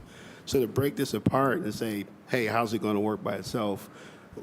We need to see how this is going to happen. So maybe there could be some synergies, or maybe there could be some efficiencies that we realize because they're separate, or maybe not. And again, we do have to come back and revisit it. We're trying to put everything in place to make sure that we don't miss a beat, right? And this is why we're trying to, plan A, plan B, and plan C. We've got our own full-timers, we got seasonal folks, we got Snyder Blake, and we got the contract. So in the long run, we'd have to be able to come back to you and tell you if it's a success or if it's not. But right now, to be able to say that, it's kind of difficult. It's kind of difficult because we just done this. Thank you, and through the chair, I think to that end, this is not a hard proposal, but this is something I think we should seriously discuss. Does more money need to be added to this part of the budget so that there is wiggle room as we're trying to kind of figure out this new reality? How the numbers break down is not obvious, but that's where my spidey sense would go, and we have a lot of proposed carryover. So perhaps that's something we should look into during reconciliation of adding money here, specifically thinking about the vacant lot program. So, thank you. All right, thank you, Councilman Slife. You make another comment? Could I get on the list too before we move off of public administration? Okay, so I'm gonna go back to Councilman Jones. Councilman Joe Jones? Thank you, Mr. Chairman. And I won't be long. I just want to make sure that, as I look at the Division of Public Works Administration, that because we talked down here for a bit on these issues previously, the funds that have been increased at the 6.4 million, give or take here, is basically an increase for the vacant lots. I just want to make sure that I'm clear on that that's what we're looking at in terms of an increase, is for the vacant lot department. Yeah, yes, that's correct, Councilman Jones. And then part of that, Mr. Chairman, is what we've always given, though, has been $3 million, correct, to Snyder and Blake. Roughly. Now, other departments will see decreases that's involved in this, like park maintenance. That will see a decrease because we're taking that money was in park maintenance last time. So we're taking that. So I'm going to let the director, you want to speak to that, Director? Chair, just to make sure what exactly as far as, through the chair to the councilman. So again, as we mentioned, the park maintenance had three parts to it, three components to it. And once you broke that apart, so again, there were synergies, for instance, things like they shared equipment and the cost to repair that equipment was shared in one place. Or for instance, that other contractual money we had, maybe we did some tree stuff with it, and maybe we did some of this, but it was all a shared pool. And we found ways to make that work. Once you break these three parts, apart, you've got urban forestry, you've got park maintenance, and now you got vacant properties. Those synergies won't be there. But this had to be kept as a budget neutral separation. So with that being said, again, maybe there are some efficiencies that we can't realize as we go through this, but this is our first time doing it. And so we just don't know until we've actually done it. Well, and then what I will say in closing, just to, for time's sake, I also want to do a shout out to you too. You've done a wonderful job. I'm appreciative that you didn't leave us and go to another city, and we were able to keep you here. So I'm appreciative of the work that you do, and I'm thankful, Mr. Chairman, that the commissioner has reached out, in days past to say, hey, whatever you need, any assistance and help, he's been there for us. So I really appreciate the work that you do, and I'm praying and hoping that this year's vacant lot program will be a whole lot better than what we've experienced in years past, but I have, Mr. Chairman, seen some improvement in it, and I look forward to when we're not even talking about this subject matter anymore at the table. Thank you, Mr. Chairman. All right, thank you, Councilman Jones. Councilwoman Mara. Thank you very much. I just wanted to follow up on Councilman Slife's point and talk a little bit about preparing for how we increase the budget. I know, Assistant Director, you provided us with a really helpful breakdown of saying, look, we get 4 cuts out of this amount of money, divide this amount of money by 4, that's an additional cut, here's how you get to a 5th cut. If I remember, I think that was like 1.75, 1.2. 2.2. Oh. Yeah, I think it's like 2.1 or something like that, right? Sorry, we were getting so many emails that I wasn't able to pull it up, but like $2 million per cut, essentially. I mean, let's just be pie in the sky for a minute. Let's say that we put $2 million to get to a 5th cut. What would be your first steps? Is that even a feasible thing in one cycle? Because so much of it's going to be about equipment. And let's say the money was there, what would you start with to start moving in that direction? So, through the chair? Through the chair to the councilperson, that is a great point. There are a lot of factors you have to think about. When you ramp up equipment, sometimes you're at the back of the line, depending on how quickly you can get to the vendors to get you that equipment. Now, I will say that our Our MVM group is probably the best in the country. I think Jeff Brown does an amazing job. But even with that, you could see delays of maybe, I don't know, 6 months, 9 months just to wait to get this equipment in. So with that being said, because this is really labor intense, we are dealing with equipment. You have to be able to have the equipment to get this done. It could be that maybe that first round that we'll put all the guns that we have blazing. We'll probably try to use more contractors to help us because they have more equipment to work with. That might be one of the approaches that we take. But again, it's one of those things where we have an idea what we would need to do, but until you face those factors, until the inputs and all those kind of things, getting labor. Sometimes you say, hey, we can hire folks, but bring on the right folks. As you know, as you've seen through some of these contracts or some of the work, finding the right people to be able to do it is also a challenge. So it would take us a little time to ramp up, but again, in the interim, we would try to use our contractors or those kind of things to get to the goal. But that we would do everything possible to make it happen. But those are the realities that we would have to face. Yeah, I appreciate that. So maybe just to sum it up for all of us, like the equipment might be the longest lag time, right? And if we were ever get to a point of 5 cut cycles or 6 cut cycles, we're going to have a long equipment lag, but the staffing is a little bit flexible, and then if we went through a contracting model, that might be a little bit flexible too. So there's some opportunities for flexibility, but if we're ever going to staff up our equipment, that is not going to be a thing that will happen one budget cycle, then be implemented that summer. All right, thank you. All right, thank you, Councilwoman Mar. Is there any other questions on Public Works Administration? Letter of resignation. So just for a small recap, this is a lot of stuff to digest in such a short amount of time. So I kind of went over this a little bit just to kind of, we're moving a lot of stuff around. So we're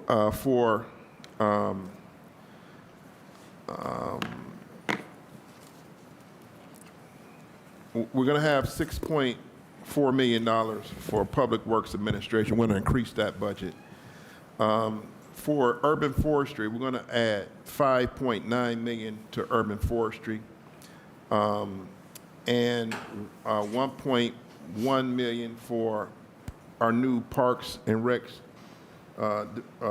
Recreation Division administration, and then we $1.1 million for something else. I wrote it down. I kind of abbreviated. I don't know what that is, but it's a net gain of about $4 million increase.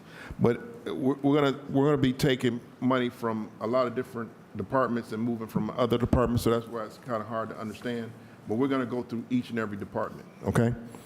All right. So, Ms. Saban, can you read in the next section? Page 268, Division of Waste Collection and Disposal, Commissioner Terrell H. Pruitt. 269, 2024, unaudited, $14,865,546. 2025 budgeted, $13,389,917. Total expenditures on page 271. 2024 unaudited, $39,644,202. 2025 budgeted, $39,941,798. And page 272, number of employees December of 2024, 226. Budgeted 2025, 248, Mr. Chairman. All right, thank you. I got a couple of questions about waste. On page 269, on the bottom of the page where it says utilities, brokered gas, we have a increase in that brokered gas. What is the reason for that, Director? To the chair, if you look about 3 years ago, it was around that amount. So gas prices unfortunately fluctuate a lot for natural gas. So we're expecting an increase for this year. On that point, Mr. Chairman? Okay. And Councilman Kays, you have a point? Yeah, and remember the PUCO just okayed Enbridge for a 30% increase in gas for this year. So that will that'll affect us throughout the whole book. Okay. All right, thank you, Councilman Casey. On page 270 for contractual services, the professional services, can you explain why that increase, why that double, to the director? Is that an increase in everybody? Contractual services. Professional services. Professional services? Yeah. Okay. It's doubling, Oh, which one? 41 to 83. There you go.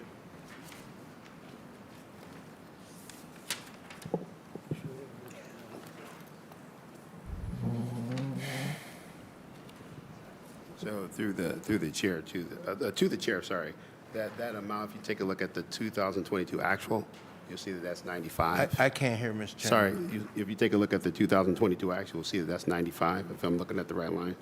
Oh, yes. Yep. So for that professional services, I want to make sure we go through, take a look at.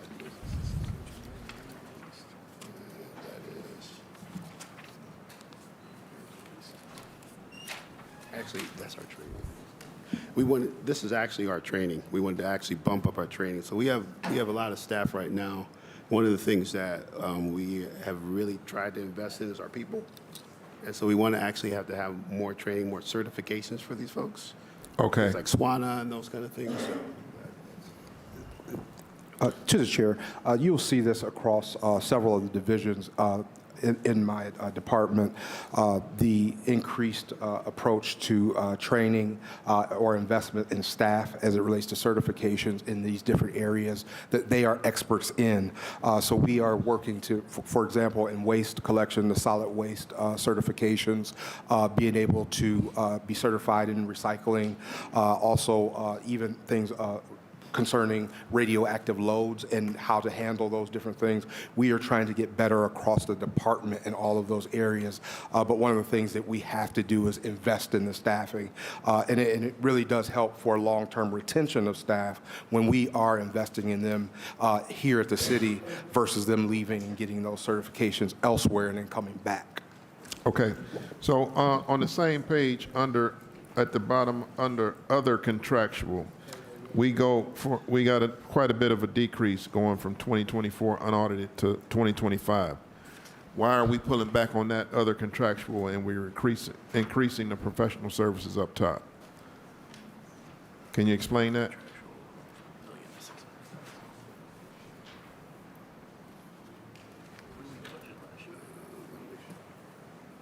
You follow where I'm saying? Yeah, to the chair, we're looking at what we budgeted last year. So last year, we budgeted 600, so they were over budgeted. So we're budgeting, expecting it to go back to the mean. If you look at the earlier years, it was below 600,000. Okay. So last year was abnormal, so we're budgeting what we normally do at 600,000. Okay, all right. On page 271, under capital outlay,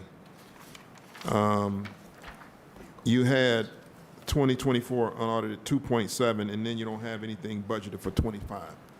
Why? What is the reason behind that?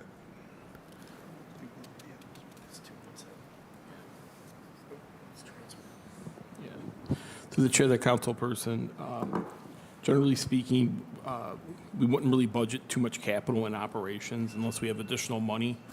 I don't know, what do we spend that on? Yeah, so, John? yeah. Oh, you want to? To the chair, that was actually for vehicles. So we needed a lot more vehicles, so we went through this route to be able to, and typically we do vehicles through capital, but in this case, they actually used funds to be able to do that because we had such a need for vehicles. So we won't have any vehicles this year? We don't have anything for this year, right?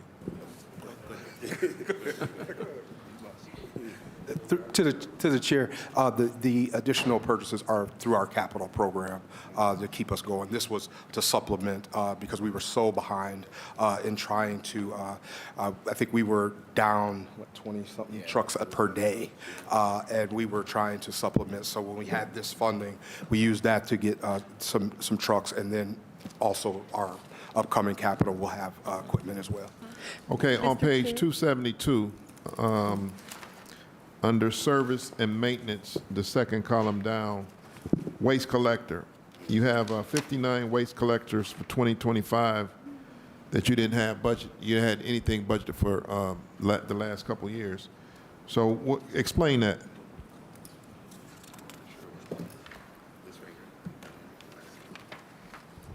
Through the chair to the council, to the chair.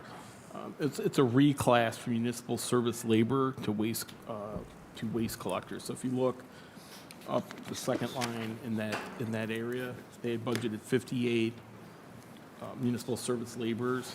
And now Okay. they're basically just reclassing those two waste Okay. collectors. So can you talk about the increased head count total overall for the division?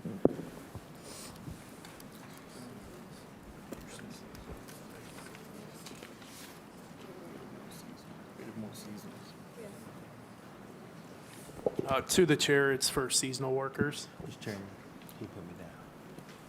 Okay. All right. All right, I'm going to open it up to the committee. First go to Councilman Jones, then I'm going to go to Kamara and Spencer. Councilman Jones. Thank you, Mr. Chairman. I'm not going to probably use my entire, how much time do we have for the record, Mr. Chairman? Go ahead, Councilman Jones. How much time do we have for the record? Is it 10 minutes or is it 15 minutes, Mr. Chairman? 10 minutes. Okay, good. Just want to make sure because I thought I had 15 minutes and felt cheated the last time I was talking You're here. using up your minutes now, Councilman. Well, I just want to state, I definitely want to state, not having that clarification earlier because that's why I asked to get back on. And I'm not going to use my entire 10 minutes here. But what I will use is the questioning of the budget as relates to our recycle piece that we do. And in this budget, how much money are we spend on recycling? And where would that be in this budget? What line item would that be, Mr. Chairman, to the director? Through the chair to the councilperson, roughly about $120,000 a year we spend in our recycling. And where is that at? It's actually kind of in that other contractual line. It's actually kind of coming out of there. I'm sorry, I didn't hear that. The other contractual, where you see other contractual. On what page? Page 270. 274? 270. 270. 270? Yep. Okay. And that's other contractual? That's correct. Through the chair to the councilman. That's correct. So, Mr. Chairman, is that 600,000 I'm seeing here? Through the chair to the councilman, it's out of that 600,000. There's other things that are getting purchased out of there, but the recycling is a part of that as well. Okay, so what's the total? $120,000 through the chair. 120,000 on recycling. Through That's the how chair much to we the- spend a year. Through the chair to the council. So That's correct. can you explain that, Mr. Chairman, because that don't make sense to me. So through the chair to the councilman, that $120,000, the way that our recycling works is kind of twofold. So right now we have about 78,000 households. So that's about half of the households that we service. The recycling piece, we actually would hope to spend less because the way our contract is structured is that if the market goes well, we actually get a refund. So if we have to pay, I think it's like $100 and something per ton. But if if a certain type of material is hot, we may get some revenue from that. So it can reduce that cost. So the hope is that we pay less in recycling because we're making refunds from it. But the idea right now is that we're at $120,000 roughly. Some years a little bit more, some years a little bit less, just depending on how those materials are operating or in the market. I see. So when we go and, because here's my question is, because I've gotten a lot of phone calls on this one, is the people are mad because they are doing the recycling and they're following the instructions, and then they see the garbage people come who do just the regular garbage, picking up their recycles, and so they call me upset and angry at the fact that they took all that time separating their trash from the recycles, and then they see the garbage truck come and pick their recycling up. And so I just want to know why is that happening? One, and two, is there some kind of reports where, because I'd heard some talk about certain neighborhoods do better than others, and other neighborhoods are just considered as garbage. So that's what I was told on the street. Through the chair to the council member, to unpack those few things, I would also recommend attendance when we do go over the recycling program for the relaunch. We're going to have a 2025 approach to re-educate, retrain staff, and also 311 is assisting us with some advertisement as well for 2025 that we will be having. There are a lot of different things that happen that causes commingling in trash. A lot of times what we've found even has happened, especially in your ward, is that folk have done those things and actually separated their trash and things like that, but A, either they haven't actually opted into the program and gotten the stickers, or B, folk are just like, they see the trash out and they'll just throw any trash in there, even though the resident did the right thing, but, somebody walking past and throws, something else, or sees that it's waste collection on this particular street and they had too much, so they'll go and dump in somebody else's can and commingle it, and then we can't add that into that recycling truck. So we lose that load because we don't want to contaminate our loads. We are at a historic high right now, or low technically, 14% of commingling as far as our rate. So we're really doing well in that area. But we have a ways to go as it relates to education of staff internally, but also helping the residents as well. One of the things that we have done is we've created a heat map so that we could see get a better view of where people have opted in and where we need to be a bit more strategic as it relates to education or outreach for areas that may not know about the program or haven't really invested or see the overall value in it. So we're going to, the mayor has been very clear with me that I am to make a really good faith effort to socialize the recycling program for this season. Well, thank you, Mr. Chairman, to the director for the good job that you do. I don't have a issue with the division of waste collection. Every time I call your commissioner, he responds to me, or he'll get his right-hand man to respond. So, but at the end of the day, the bottom line is making sure that, we have a good answer to that, and I think you've done the best here to clear that up. The second question I have, Mr. Chairman, is the way the garbage is collected, and the constant calls that we get from our residents as relates to the damage of the garbage cans and then the leaving of the debris.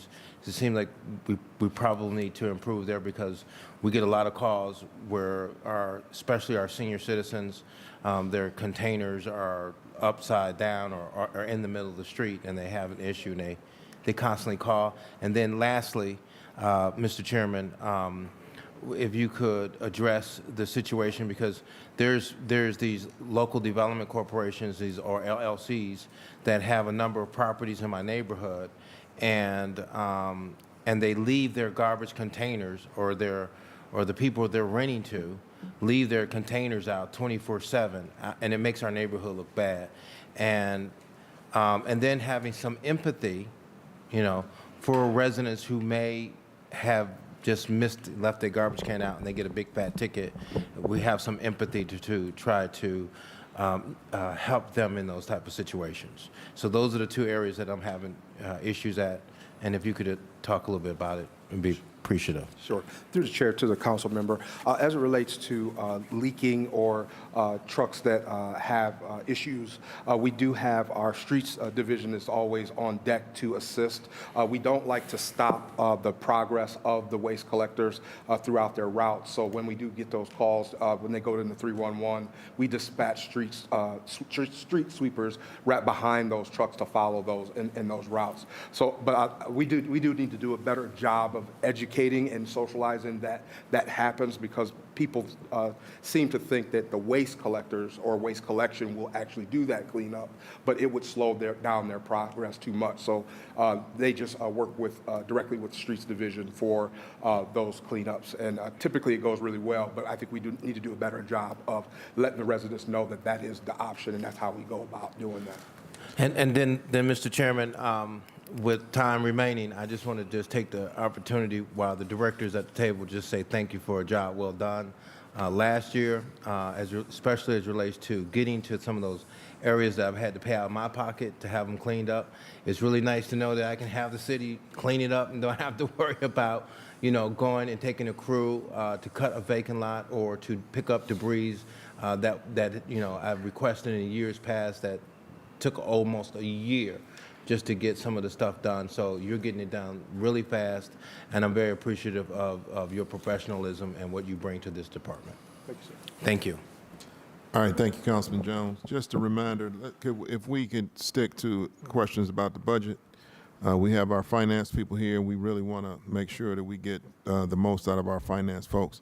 Councilwoman Mar. Thank you very much, Chairman.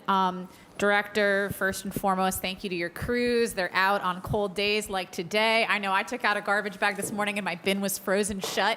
And I had to I'm like trying to get the ice unstuck and snow's falling on me. And I was like, oh my God, the guys at Waste are gonna have a long day, the guys and girls. So thank you very much for everything that they do. I wanted to ask, briefly, I really liked this metric about the daily average waste collector attendance and driver attendance, and then comparing that to overtime. This is a department where we've seen a lot of overtime in the past, and it's been a part where, it's been sometimes hard to staff. I noticed that the average daily attendance is sort of trending down. Councilwoman, what page is that? I'm on 268. 268 for that output metric. And then overtime is on 269 at the bottom of salaries and wages. So essentially, the average driver attendance is, lower than it's been in 2022, but the overtime is also lower. I just wanted to ask how we're kind of calculating that overtime number, whether we expect to go over, if attendance is still down. Tell me a little bit about how those numbers balance together through the chair.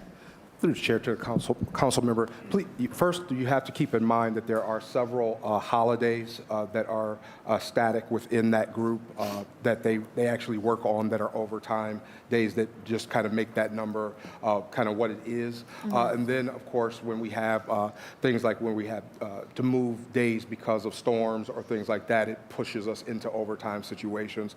Keep it in mind also that this is a labor-intensive position, and so we have folk that get injured or are off for some periods of times, and we have to supplement those absences with overtime in a lot of cases. So there are several causes for that overtime. And again, if we're carrying a lot of vacancies in full-time areas, it will also increase the usage of overtime in other areas. So those are, the typical reasons for the overtime. One of the things that we balance is that great service delivery with trying to be fiscally responsible.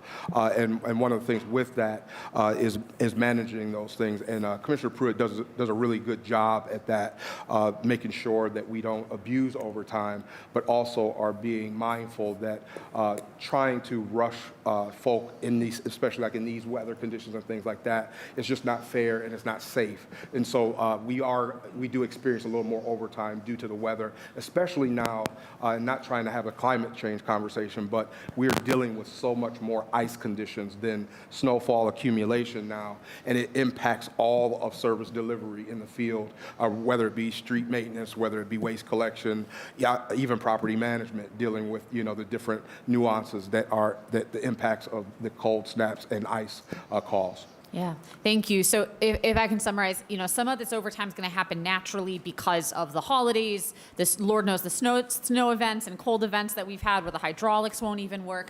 Right. Some of it might come from vacancies, and you guys are working on that, but you are not worried about the overtime number right now through the chair. Through the chair to the council member, my concern is more about the service delivery at this time. I will always raise flags if I am in a situation where I'm trending in a certain way to justify it before asking for any more funding, but to try to make sure that we're out in front of those issues as they arise. But as of right now, I think we're in good shape. Okay, great. Thank you, Director. I think I see what's happening in the budget book, but on page 272, we went from 56 or 58 municipal service laborers down to only 4, and then we went from no waste collectors to 59. I just wanted to check that we were sort of reclassifying some of those people and maybe adding in additional waste collectors through the chair to the director. Through the chair to the councilwoman, that is related to a reclass. Okay. All right, thank you. I'm gonna, well, I want to say thank you for the Commissioner Pruitt and Mr. Richards. I mean, they just do a fantastic job. They are like on it when we're trying to deal with stuff. This has nothing to do with you, Director, but I'm going to read everyone under the table into a pet project I'm working on, which is that we've been doing better at issuing these waste collection tickets, but every once in a while, sometimes they go to somebody who was doing something right and got a ticket anyways. I have a little lady who did a cleanup. She left the stuff on her tree lawn. She even called waste saying it was an excess set out. She still got a ticket. And right now, the clerk of courts is requiring a notarized affidavit to appeal those waste collection tickets. It says that on the piece of paper. Our law department does not agree with that. They do not think it should require a notary to appeal these waste collection tickets. Basically, the clerk of courts and our law department are not agreeing. We need to get them to agree. I think we're going to do that, but if you have any residents who are struggling to appeal a waste collection ticket because of the notary requirement, come talk to me. It's something I'm working on, and I really want to thank the Commissioner and Mr. Richards for being along the journey with me as we try to sort this one out. All right, thank you, Councilman Marr. Next, I'm going to go to Councilwoman Spencer. Thank you, Mr. Chair. I will echo the councilwoman's appreciation to all the crews who are out. You just have to look out the window behind us to know that it's challenging out there, and we appreciate everyone's service. So thank you so much. Just to touch on a few things here, we already spoke, Councilman Jones already talked about the recycling program and that budget. I wanted to specifically ask about the famous black bins and blue bins, and knowing that we always, evergreen need to keep purchasing those. Where are those in the budget through the chair? So, through the chair to the council person, the carts actually is a capital. It's actually a capital purchase. It is in capital. Okay. But when we need to get them right away, we did do some purchasing from them through this other contractual line. So when we need to get some just to get us going, to get us started, to try to address the backlog, we did do some through that. But typically, we try to do that through that capital purchase because it's a large purchase for those carts. Okay. And I was glad to hear from the director about what sounds like another re-up of marketing and public awareness for the recycling program coming up this year. So that's good to hear. Ready, set, recycle 25. Okay. We'll be, and through the chair, what is the ETA? When do you expect to roll out that campaign?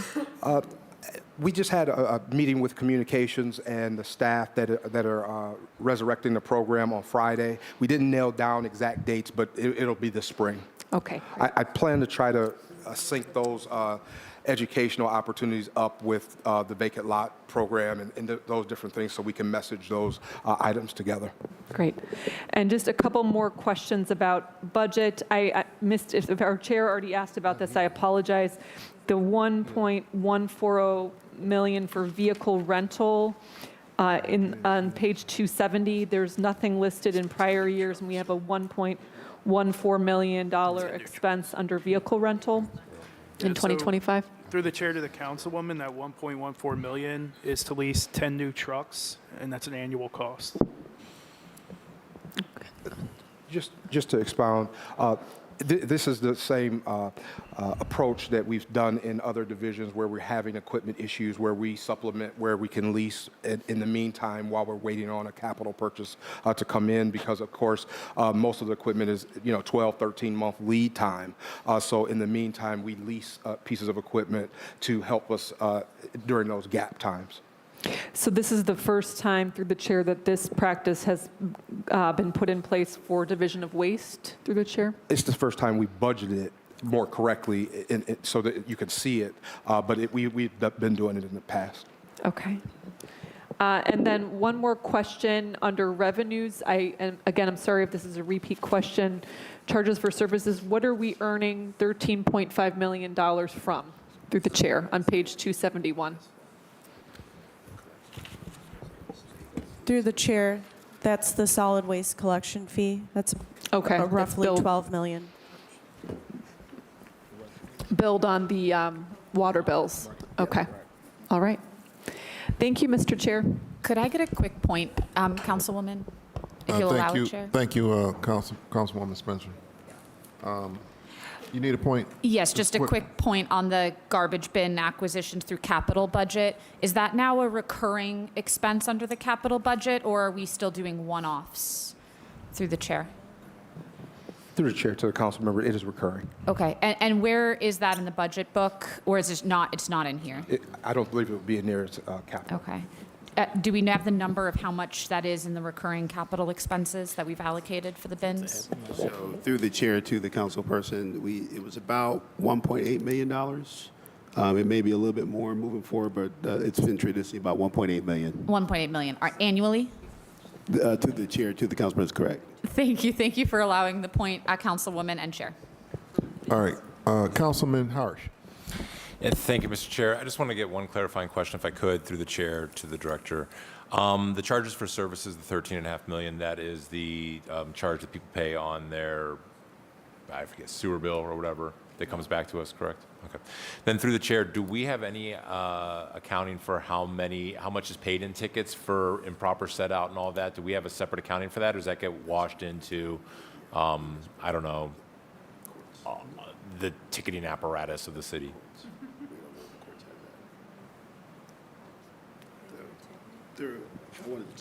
Through the chair to the council person, just to make sure I'm clear, you want to know the revenue based up for citations?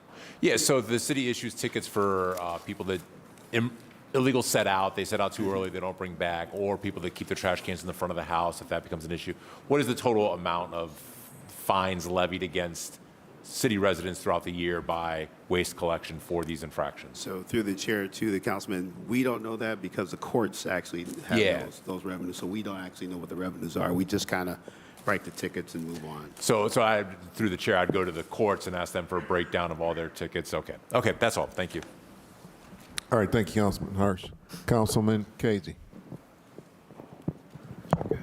Thank you, Mr. Chairman. Mr. Chairman, just to piggyback on Councilman Harsh with the revenues, that $13.5 million that's collected by the water department, I know the process once it gets to DPU to go back to the general, but this goes back to the general fund, correct?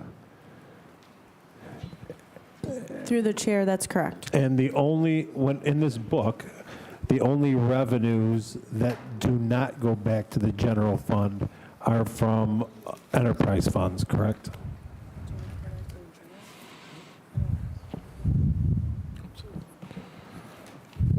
What revenue are we talking about? The only revenues that don't go back to the general fund are enterprise funds? Yeah, I mean, through the chair, if it's an enterprise, we're not allowed, if it's. Right, I know the enterprise funds, but aside from enterprise funds, is all the revenue that's in the book, where it comes into these different departments with revenues, does all the revenues go back to the general fund? Oh, through the chair to the council person, yes, that's in the book. Okay. And then on page 270, under vehicle rentals, how much is the average normal waste collection truck cost? All right. They've been running, I'm sorry, through the chair to the council member, 250 to 275, 275,000. Okay, and, depending on the type. right, so we could buy 5, Mr. Chairman, to the director, we could buy 5 trucks for the 1.14 as opposed to renting 10 trucks, right, for a year.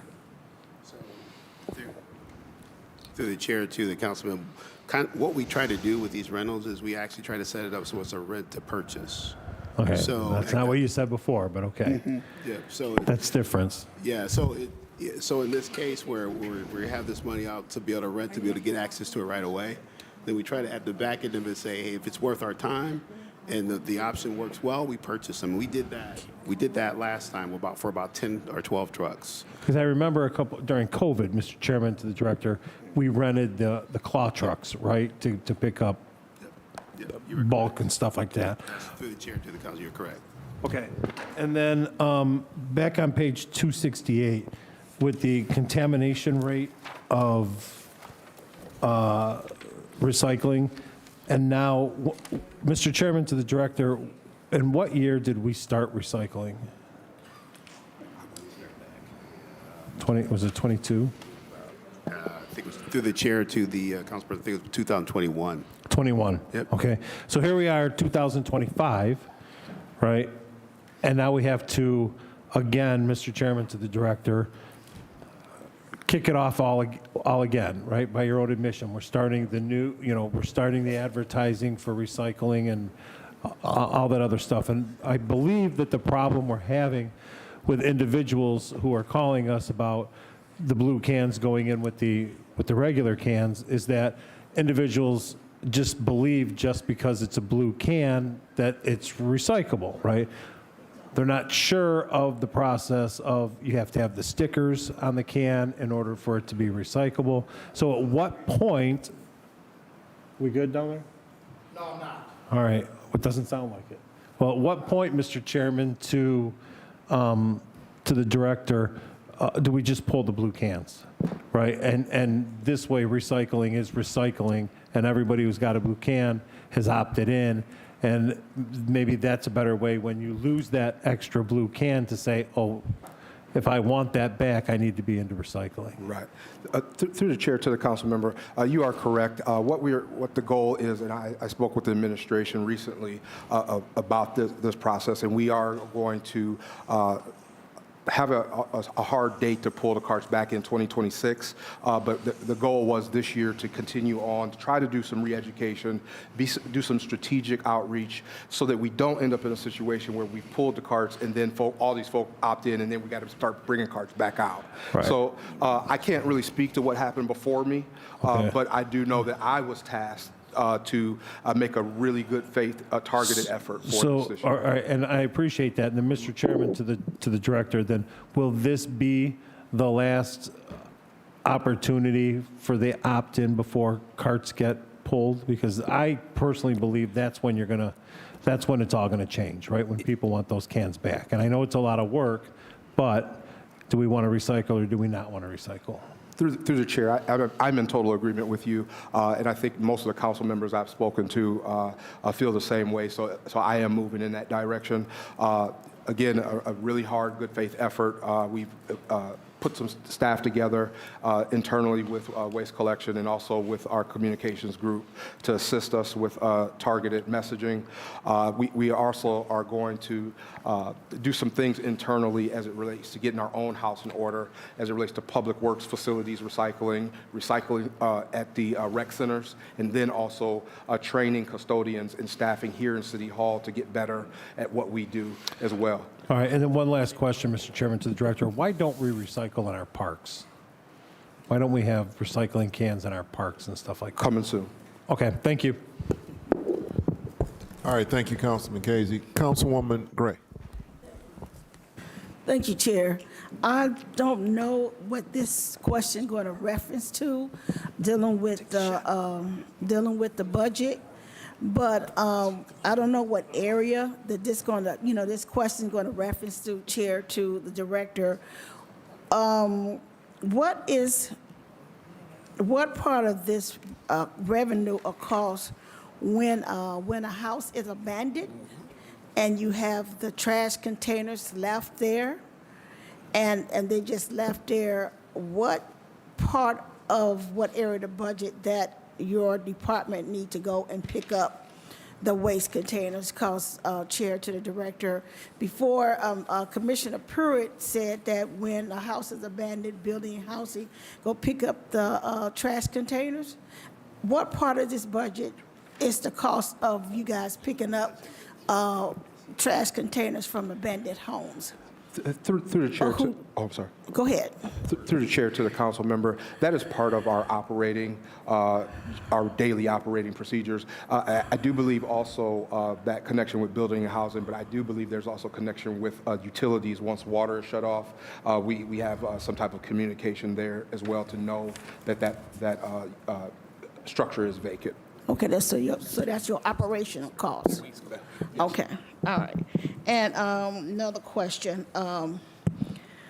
This is not just an off question. Has nothing to do with the budget. I just need to get this out, Chair, to the Director. I have plenty of calls from other businesses at nighttime. Other people come on their property and dump illegal trash and debris. When they call to ask to have it picked up because they didn't do it or they call the council, when I call and they put in a number, I'm going to 311, put in a number. However, Mr. Campbell states, which I understand, that they don't pick up illegal dumping off of other folks' property. But the businesses said that it's going to cost them to remove the illegal dumping on their property. So how can that be managed? Because I called in several areas. There's an area right on 124th and Union. It's a abandoned house with trash still sitting on the empty lot, and it's a cleaners that sit right on 130th and Union.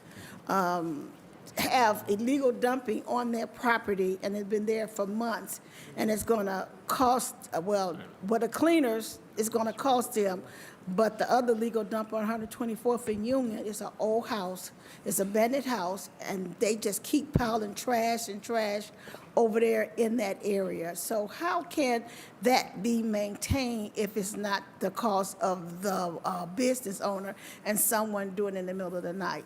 So whatever part of that operation part that will cost you guys to pick it up, and it just sits there, how can that be maintained? Chair, to the Director. Through the chair to the council member, respectfully, and I promise, I have so much in the right of ways to be responsible for. It's very difficult for me to speak to a process that would be on private property. The Department of Public Works' main focus, aside from the vacant lots that would be a parcel of land, are underneath me, but a private business owner's situation with illegal dumping wouldn't be something that would fall under Public Works, but it may be something of safety or the police could assist with. All right, thank you, Councilman Gray. Yeah, I had the same issues in my ward. Tell them to block it off. Tell them to block their property off so they can't get up on it. Is there any other question? Oh, Through the chair to the committee, while you all were discussing those topics, we actually looked up the ticket amount that the council person had asked about. That's under Clerk of Courts, page 107, and it was $105,000. $105,000. All right, so I'm not sure who asked that question. Was it Mar? Councilman Harsh. Okay. All right, is any other questions for waste collection, the budget on waste collection?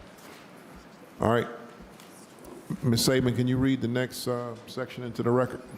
Page 273, Division of Traffic Engineering, Commissioner Rob Mavek. Page 274, Salaries and Wages, 2024 unaudited, $2,289,767. 2025 budgeted, $2,508,750. Page 275, total expenditures, 2024 unaudited, $4,282,418. 2025 budgeted, $4,856,843. And page 276, number of employees December 2024, 28, budgeted 2025, 38, Mr. Chairman. All right, thank you. All right, do I have any questions on the Division of Traffic Engineering? Councilman McCormick. Thank you, Mr. Chairman. It's getting warm in here. So, Chair, to the directors, this is a budget question. I understand that we are in the process of hiring a new traffic engineer for the city of Cleveland, a critically important position. Is the pay band and dollar amount allotted in this budget sufficient to hire the best talent possible? That's a critical position, and it deals with the safety of our roads, the design of our roads, safety of our residents. So I want to make sure that, and maybe, Chair, that's less of a question and more of a comment, but I want to make sure that that position, which I think is critical, we budget enough to be able to recruit top talent. Through the chair to the council member, we do believe so at this time. We're Okay. just going through the first round. I talked to Commissioner Mavick about this last week. Once we get through that first round, we'll kind of know a little better based on what people may ask for or things of that sort. But as of right now, we do believe it's in the right pay range. It's very similar to ODOT's. Okay, thank you, Chair. Okay, all right. One question on page 276, the head count increase for from 2024 to 2025. What is the reason behind the head count increase? Is that the seasonal workers? Yes, sir. Okay, what do the seasonal workers do in traffic engineering? To the chair, the seasonal workers, they help with our programs for crosswalk painting in the summertime, lane line marking and things of that sort, assisting line helpers with when we're doing striping for the streets. We don't need them during the winter months once that program is over, so we utilize the seasonal staff to beef up those areas. So you didn't have any seasonal workers in this division last year? Through the chair, no. Okay, all right, thank you. All right, is there any other question on traffic engineering? All right, Ms. Saban, can you read in the next section? Page 397, motor vehicle maintenance, Commissioner Jeffrey L. Brown. Page 398, salaries and wages, 2024 unaudited, $5,167,797. 2025 budgeted, $5,864,879. Page 400, total expenditures, 2024 unaudited, $25,127,585. 2025 budgeted, $27,854,768. And page 401, number of employees, December 2024, 73. Budgeted 2025, 87. Mr. Chairman. All right, thank you, Brooke. The increase in salary and benefits, what is the reasoning behind the increase in salary and benefits? So to the chair, that's for additional headcount. So full-time staff last year was 78. 73 positions were actually filled by the end of 2024, and that headcount's going up to 87. So the increase in salaries and in benefits reflects those additional headcount. Okay, on page 399, the materials and supplies, we have a large increase in materials and supplies. Can you explain that, Director?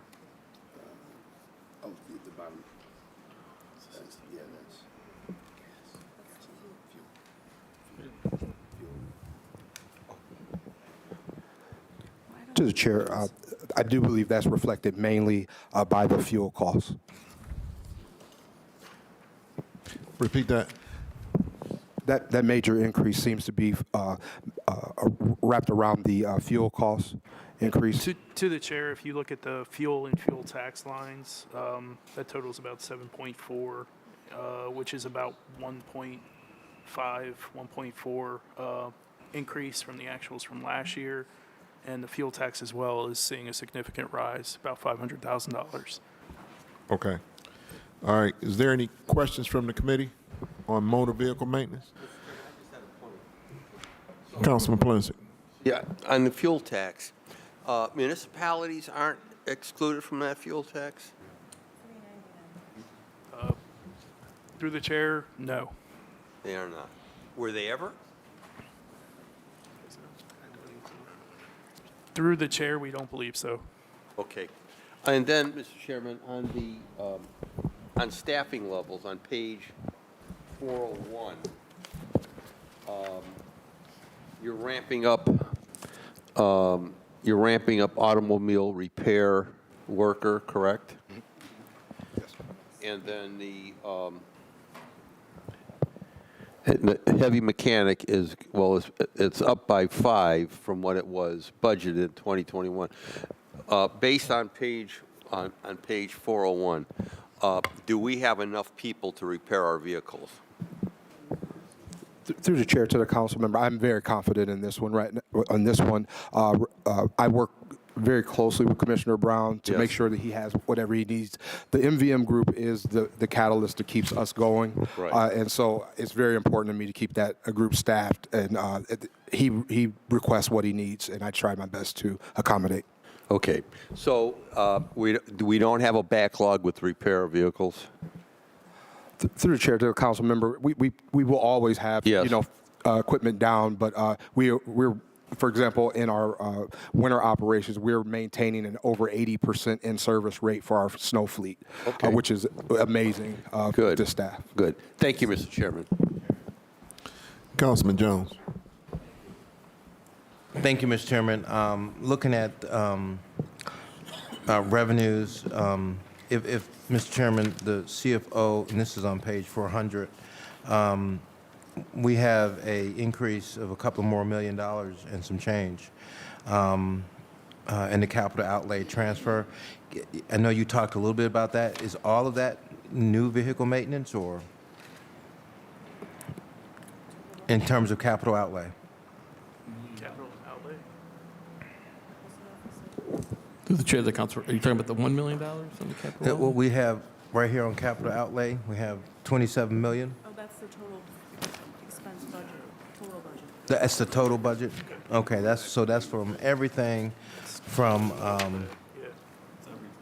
I see, that's everything. Okay. Yeah, through the So- chair of the councilman, that's cumulative.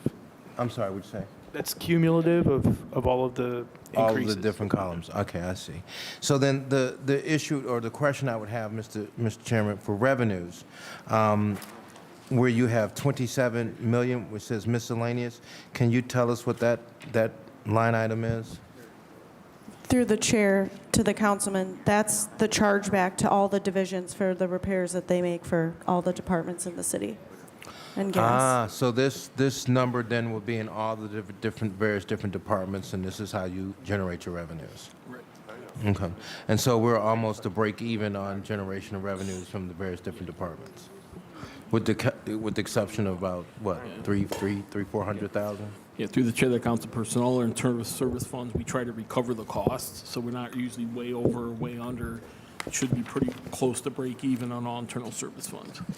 I see. No further questions, Mr. Chairman. All right, thank you, Councilman Jones. Is there any other questions on motor vehicle maintenance? Okay, Brooke, can you read the next section?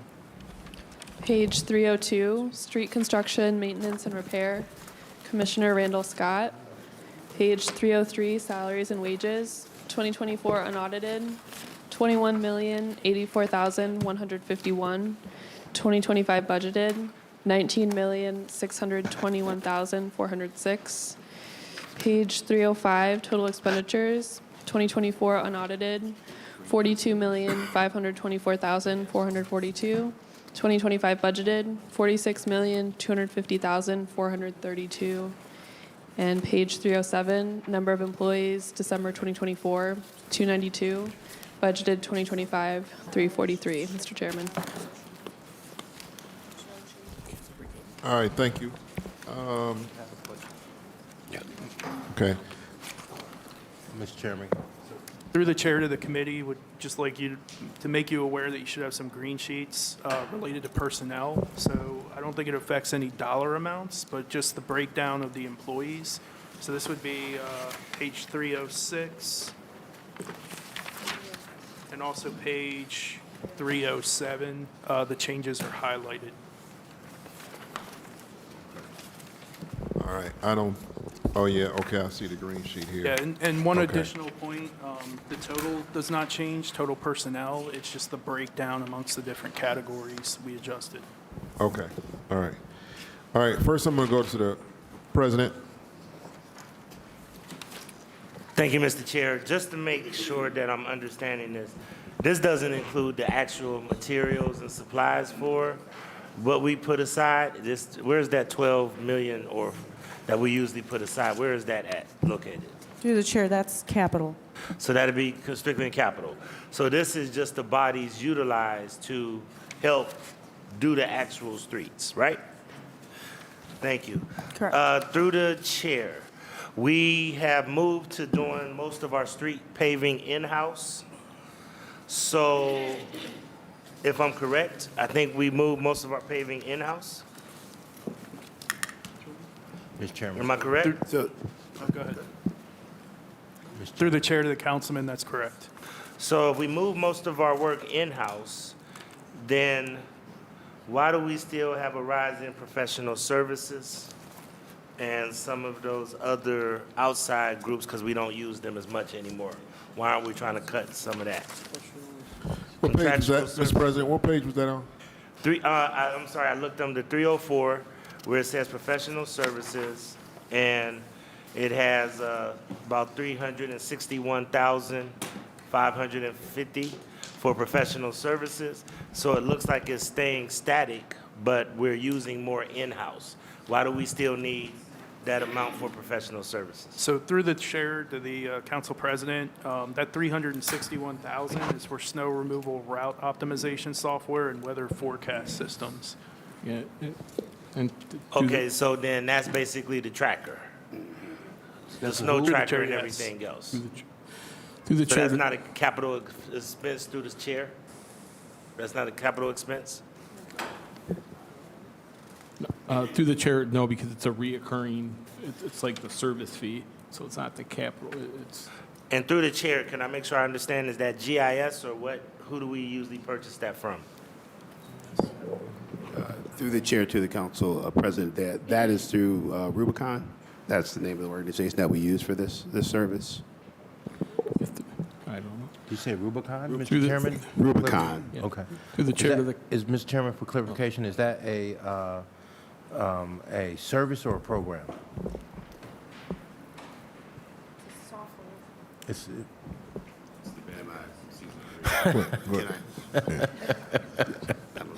Who's on point? stop Yeah, it. did you answer the president's, I believe so. Through the chair it was for Rubicon? Rubicon, okay. Yep. All right. That's all I had, Mr. Chair. okay, can you clarify what Rubicon is? And is that a service? Or? Thank you. Sorry for stepping out. Rubicon. The question, Mr. Chairman. Rubicon. Rubicon, to the chair, Rubicon is our route optimization programs for our snow and ice control vehicles that handles our routing, some of our data analytics that come from the trucks as part of the tablets that are in the trucks. You may have remember when we went through the process of digitizing all the routes. That's that software. Okay. Now, could you clarify where would we find the dollars that we pay outside contractors to help us pave streets in this budget book? to the chair, when we had external streets being paved through contractors, most of that was out of MOCAP. Streets primarily would do all their own work. So Okay. you'll see material and supplies and labor revolving around street resurfacing. But for the ones that were contracted out, that was primarily done through the MOCAP budget Okay. Okay. and all also right. capital. Mr. Chair, on that point, Okay. then President? I'm just trying to understand if we could, and if the budget team can put a pin in this, and maybe the policy team, I'm trying to understand that we should be realizing some kind of savings. If we're move most of our street resurfacing in-house, then this is an area that I'm looking at, where did we take those dollars from and where were they applied to, so that we could think about where we think those dollars might need to be applied to, and how much of a savings is it? Because moving it in-house means that we don't have that extra expenditure, but to the chair. Yeah, through the chair to the council president. Part of this is to enhance, to do more streets. So I think a lot of that funding was put into the street division to do more streets. Yes, it is cheaper for streets to do those. That's why the city's moving towards that model versus having outside contractors do the work. Streets is more efficient and cheap, and a cheaper cost for us to actually do the streets. So what I would like to do, if we could, it would be good to see if you guys did some kind of cost-benefit analysis so that we can understand if we've actually really saved money by moving our jobs in-house, and also, do we find ourselves doing enough quality work that we're not going to find ourselves having to spend more money for repair and patchwork and the seal coating and all those kind of things, if we're not doing them up to par. So I'm really hoping that you guys might have some kind of cost-benefit analysis to help guide our budgeting decisions. That's all I have, Mr. Chair. Okay, thank you, Mr. President. Councilman Palencia. Thank you. Mr. Chairman, can you put me down? Thank you. Thank you, Mr. Chairman. Mr. Chairman, on page 304, as of today, how are we doing on salt and de-icer? Through the chair to the council member, you must have been listening in the hallway. That's where I stepped out. We are running a little low on salt at this time. We did just purchase more salt that we are working with our distributor. For this next run, we'll be having to ship out of Toledo, but then next week they'll have us back out of the mine in Cleveland. So we're fine for the rest of the season, but we are tight. Okay, so we don't have to empty our salt shakers, is that what you're telling me? Okay. It's getting close. Okay, getting close. Okay, farther down under, let me see, under bridge maintenance supplies, I see a big increase there. What is it, what's that about? What page, Mr. Chairman? On page 304, under bridge maintenance supplies. A $300,000 increase. Yeah, I see that.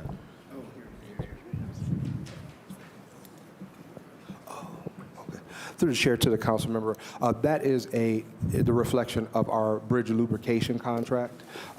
We were finding that the bridges had not been, the movable bridges had not been lubricated in a manner that is consistent with the manufacturer's advice. Okay. And so we have corrected that and put that into our operating budget for going forward. Okay, so these are the bridges that that move up and down. Through the chair, that's correct. Okay. Under asphalt, there is a decrease, and I would think in light of what we experienced this winter and the end of last year, I would expect there to be an increase in asphalt. Why would there be a decrease in asphalt? That's the third line up from the bottom, asphalt, on 304.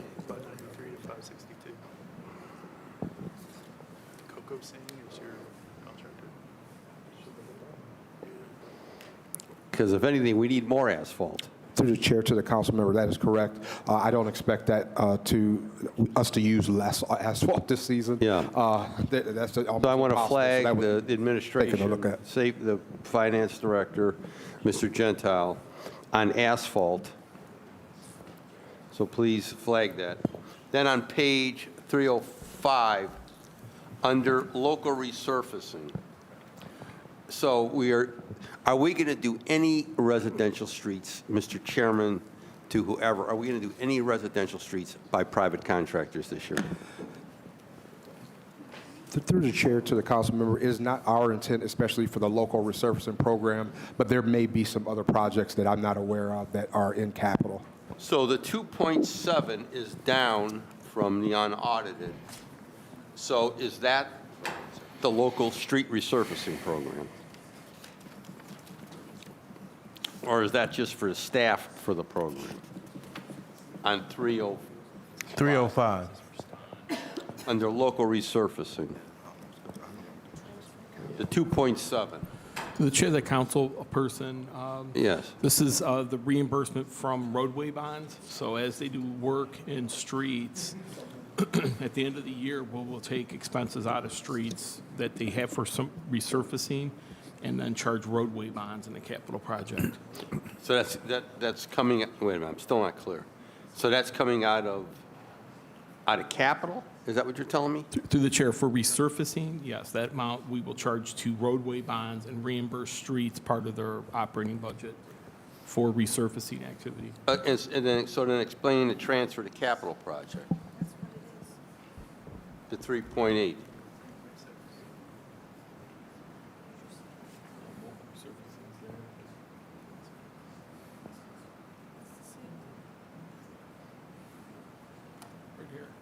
What is that?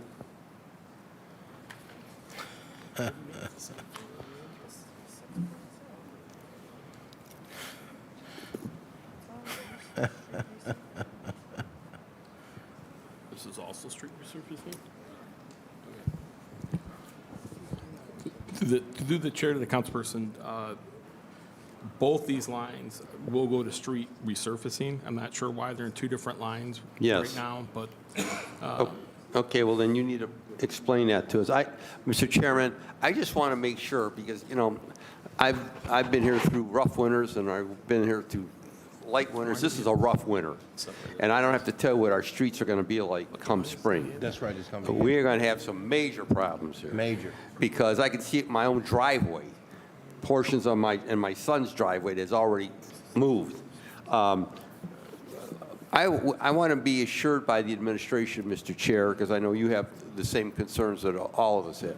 I want to make sure that we have enough asphalt, that we have enough money set aside to address residential streets, not just resurfacing, which is something we all want, but pothole repair. Pothole repair is going to be major as soon as this weather breaks. So someone better let me know, whoever wants to step up to home plate here, and tell me, are we prepared, do we have enough money set aside for asphalt and road repair within this budget and those line items under capital outlay? Through the chair to the council member, this is, as far as what I can see, definitely what we need to get started with. But I have made the administration aware that we may have to come back for additional funds or additional resources because we are entering a very tough spring season for pothole street repair in general. Even when we consider the impacts of water main breaks and things. Oh, of that yeah. sort. We're going to have a rough. And then my last question on the revenue, charges for service. That has jumped significantly. Explain that one to us.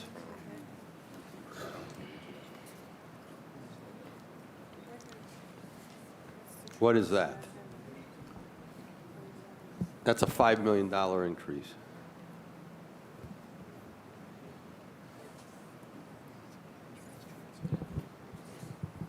through the chair of the council, this is also bond funds. So when you look at the three total, there's like 10 million in here of the 14 for the 12 for the resurfacing program.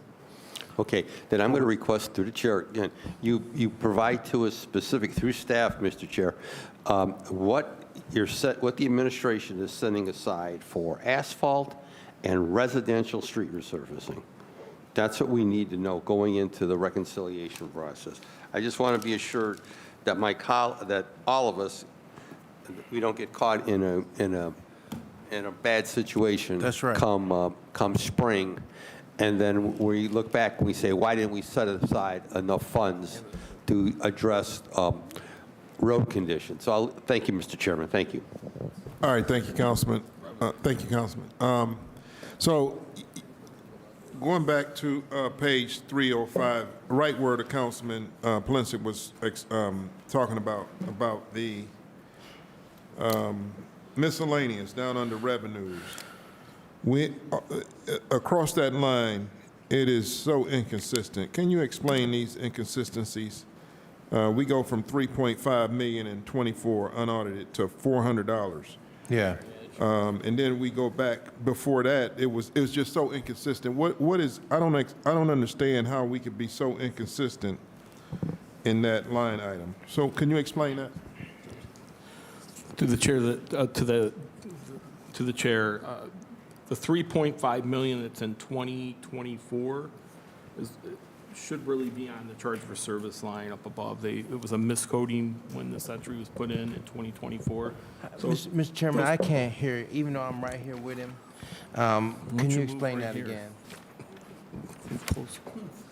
Okay. Through the chair, the 3.5 million that's under miscellaneous it should be under charges for services. There's two account codes used. They're in two different spots on here. This is the bond proceeds. These are the bond proceeds that reimburse streets for the resurfacing. I'll take a step back to Councilman Polensek when I was talking about the 2.7. Those were expense items. So those are actually the expenses used for the resurfacing out of part of the expenses used for resurfacing out of streets. And then the 5 million below is the reimbursement. So I think I got them flip-flopped. So, Okay, so can we get this corrected? This is not, we can't work off this. This is, and now, because the charges for services on top, that line for miscellaneous should be on charges for services also?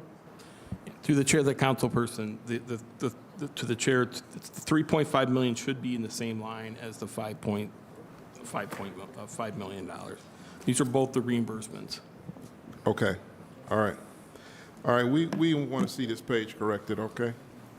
All right, Councilman Jones. Thank you, Mr. Chairman. This is, I got to say, Mr. Chairman, I agree with you. This is kind of confusing, the way it's put in here right now. And I'm going to go off the same, Mr. Chairman, where you left off at, and then also with what our colleague has stated, our concerns, distinguished gentleman, Mr. Polensek, in terms of us being ready, because this has been a real bad winter for us. It's been probably one of the, in recent memory, we've had more snow days now than I've seen in quite some time. And I'm also concerned, Mr. Chairman, because there's a lot of streets that are really raggedy now in our neighborhood due to this winter. And so I want to focus, Mr. Chairman, to page 304. If we could, if the director can help me understand how much money are we putting, because I see the line items here, and I don't know if there's other line items somewhere else that may reflect this, but it talks about on page 304, paving materials, asphalt, cement, sand, and gravel.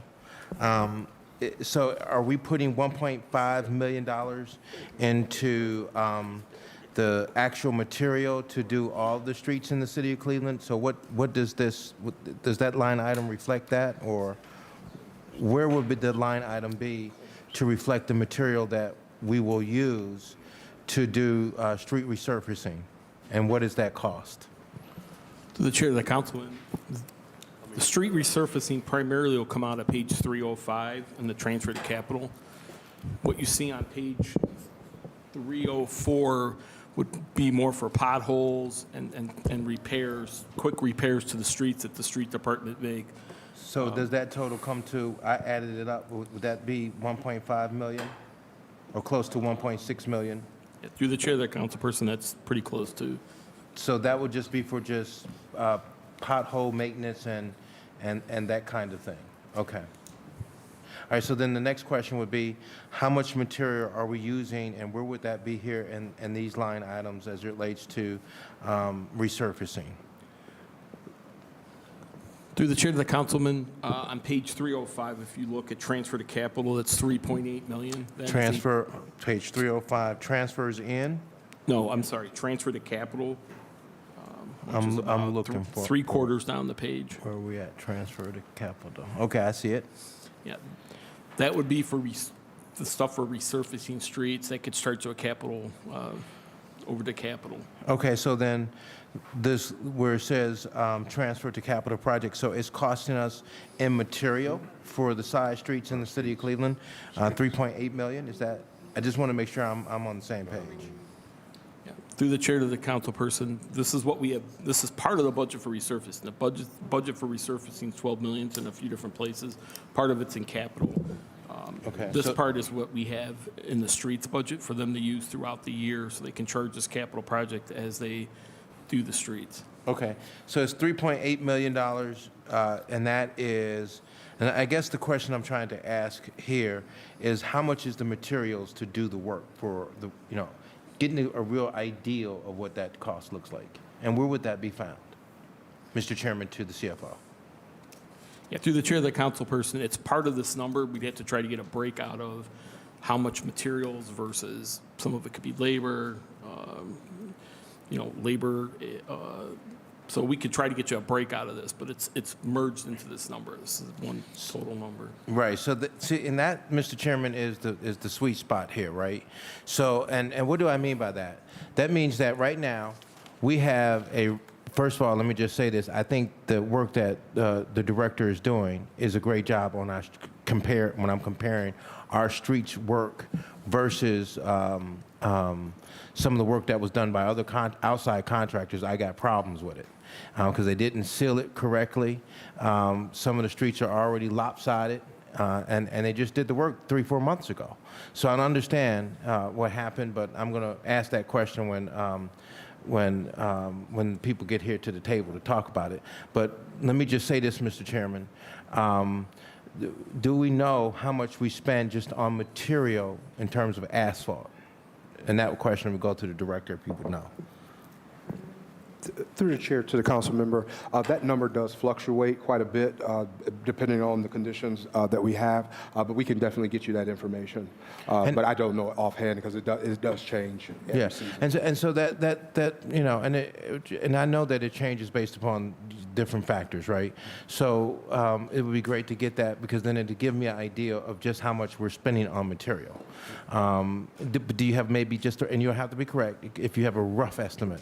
Through the chair to the council member, these numbers are very close to what we have used in the past. So they're informed numbers that we use. So about $3 to $4 million. So we get into that ballpark.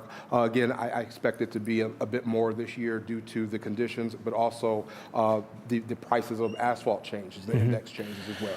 And then, Mr. Chairman, I want to suggest this because it's been bantered around over the time. We used to have our own asphalt company, and I'm not sure where we are in terms of vision and future in producing our own materials and in-house. I know some other cities are doing that, and they've found it quite cost-effective. And we could, Mr. Chairman, even expand our services to other cities. And at the same time, lowering our costs here in the city of Cleveland overall for our customers. So that's just putting that out there because I want to set the seed there on the table that if we're going to be an efficient city and we're going to do this, and I commend this director for taking the bulk of everything in-house because that's the way it used to be years ago. And so giving him the resources necessary, I believe that we should commit ourselves as a city to invest with more money coming into side street production because we have an erosion that we will almost even with the program we got, impossible to catch up with. So I do look, Mr. Chairman, I am a council person along with others who feel the same way I feel that we need to apply more money into the program. I know the previous mayor, Frank Jackson, when he was on his way out, said that he believes the program, and one of the things that he wished could have happened is at least $20 million being set aside in our streets program year in and year out just to keep up with the erosion in our city. Through the chair to the council member, all of your points are valid. I would just say, just a correction would be that this is possible because of the staff. The being able to pull this program to completely in-house is because we have some great staff that are committed to their craft. And we've done all we could to upgrade some of the equipment over the last year or two, training. But all of this really goes back to the staff. Some of us in leadership did initiate it and push it, but the staff took this in and took the pride of wanting to work against the other contractors on the outside to say that the city of Cleveland, we can do it better. So I'm really proud of the staff, and I just want to make sure that that's known to everyone, that this would not be able to happen if the staff weren't the great craftsmen and craftswomen that they are. Well, Mr. Chairman, reconciliation, this member would like to see us get close to $20 million, in part because this winter has been really tough. I have a couple of streets that they're only 8 years old that have been asphalted and they've fallen apart. That street is South Miles. I need help there. Lee Road has taken a real banging. I know that we have been asking for some help there for quite some time. So, Mr. Chairman, I'm concerned about the rapid deterioration of a number of streets in my neighborhood, and I think that this year, if out of any other year, due to this tough winter we're in, we need to have at least 15, if not 20 million in that program. All right, thank you, Councilman Jones. Councilman Brian Casey. Thank you, Mr. Chairman. Mr. Chairman, to our finance people, yesterday, we heard the number of 14 million for street resurfacing. Now we're hearing 12 million today. So can you tell us exactly how much, and I don't know if it's in street construction or if it's in capital or where it is, but Mr. Chairman, to the finance director, can you tell us, or Mr. Gentile, can you tell us exactly how much is budgeted for 2025 street resurfacing? Through the chair to the councilman, it's 12 million. $12 million, Mr. Chairman, to the finance director. And I hate to agree with Councilman Jones, though. It's not enough. It's not enough. Not enough. If you have to hypothetically break the city down, you're breaking it down by 17 wards, right? And I understand, and this is something else we need to address, the worst to first, because that's not working. That worst to first is not working across the city, okay? Because you've got wards, and I'll just use mine as an example, where it costs me almost $800,000 to redo one side street because my side streets are so long. And if you only have, I don't even know what 12 divided by 17 is, if you're only getting $600,000 or $700,000 a year, you're only getting 17 streets done a year. That's unacceptable. Unacceptable. That's not enough money for street resurfacing. I'm going to hit the book heavy with what I believe is overinflated salaries and personnel. And instead of using that money, and even if we have to tap into our rainy day fund, which you're so proud of, we cannot let our side streets fall apart because we want to have a rainy day fund. I am not saying take the whole rainy day fund. Do not get me wrong. But something has to change. Mr. Chairman, to the director, if you could please by Monday, if you could have to the council how much each ward has been allocated since we went to the worst to first streets. We want to know the breakdown per ward on how much money has been allocated for streets. Through the chair to the councilman, we can get that. We appreciate that. Oh, just a minute. You finished, Councilman? He can have his point. I think that's a great request, but some of us have also put in, like I put block grant money in too for resurfacing. So I want to make sure that that is excluded or that's delineated, those of us who put in additional ward funds. That was my second point. Thank you. The second point was we have to put in our own allocated dollars to get streets finished. So the request we're asking for is the money broken out per ward that just has come out of the general fund, not additional dollars that every council person has added to their ward, just the money coming out from the general fund. And with all the stuff that we're seeing in this book, I don't think the council usually, Mr. Chairman, to the director, asks for too much. But I think you're hearing that the council really wants more money put into street resurfacing, and that money needs to be distributed equally across the city. Thank you. Councilman Jones, you got a point? Mr. Chairman, this program hasn't worked for me from day one. And here's why. Councilman, you have a point? Yes, I do, Mr. Chairman. I have a point. I'm absolutely, I think Blaine's got a point too. in total agreement. Hold on, Councilman. Council President? No, I just, the only thing I want to say is just if everybody could go through the chair. Just anybody who chairs the meeting, just for decorum, it's important to go through the chair. So I want to make sure I back the chair on that. And anybody who needs to be on the list or back on the list, go on the list if we could. Thank you, Mr. Chair. Mr. Chairman, put me back on the list for this. Council President, I'm gonna are take you my done, time Council on this President? one. No, if it's my turn, Yeah, go ahead. On this one, if just you put me- acknowledge. Hold on, Councilman. Hold on, I got Just a couple of things, and this is a debate that we could have a broader conversation with. When you look at things in its totality, I want to give the history on what we did for Worst to First and why it was Worst to First, okay?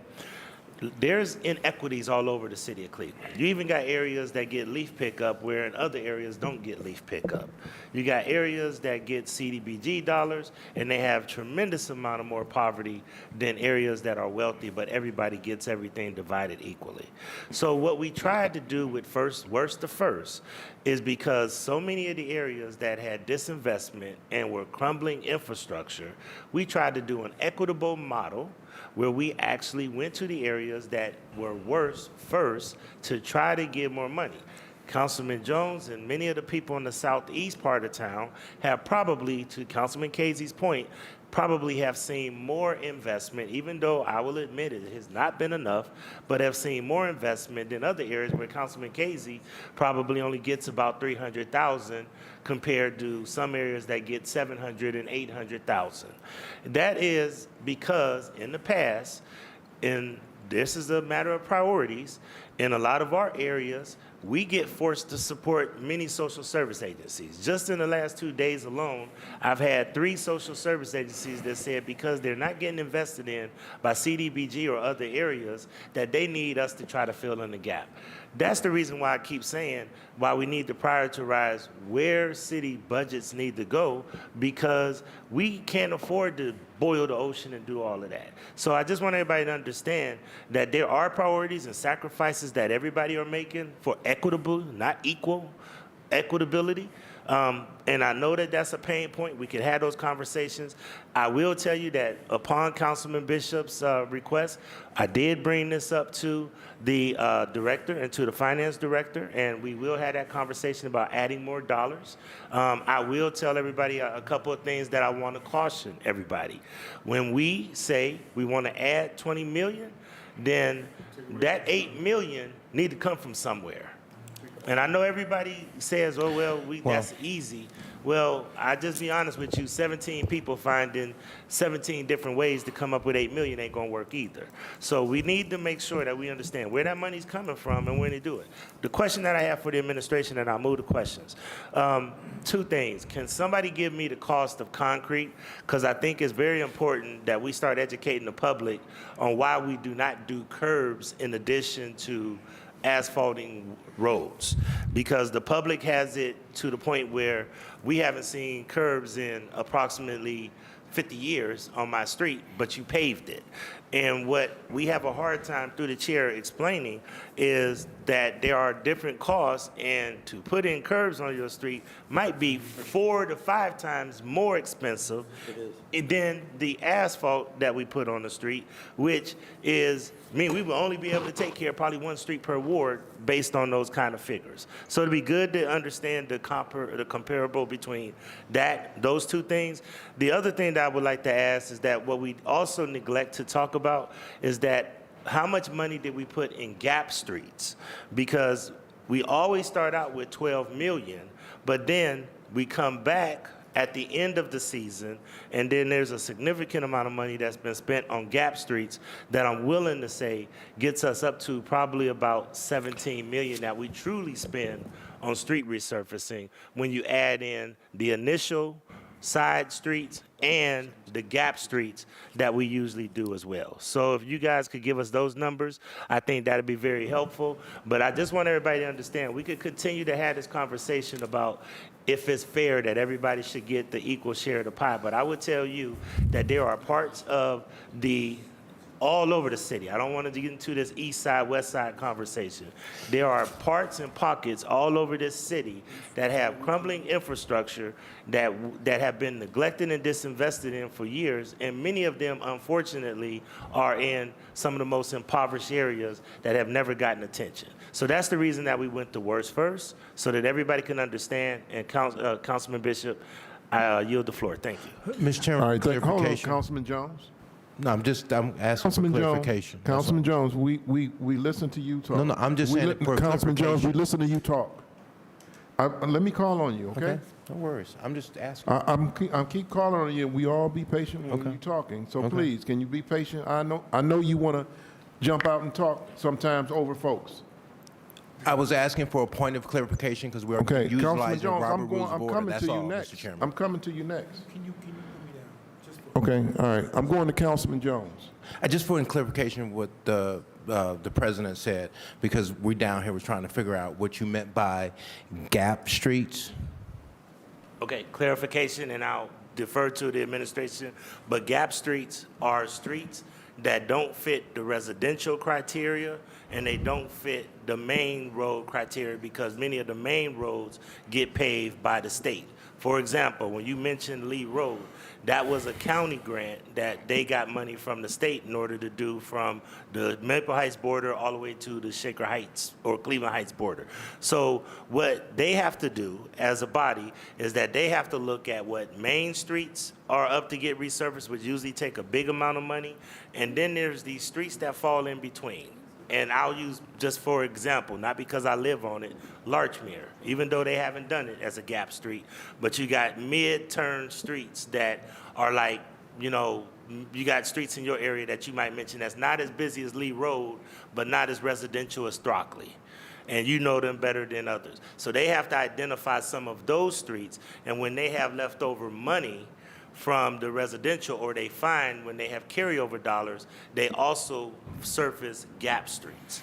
So those are like secondary. If you want to look at it from a snow plowing standpoint, it's the streets that are secondary plowed streets. Did I explain that right? Through Chair to the Council President, yes.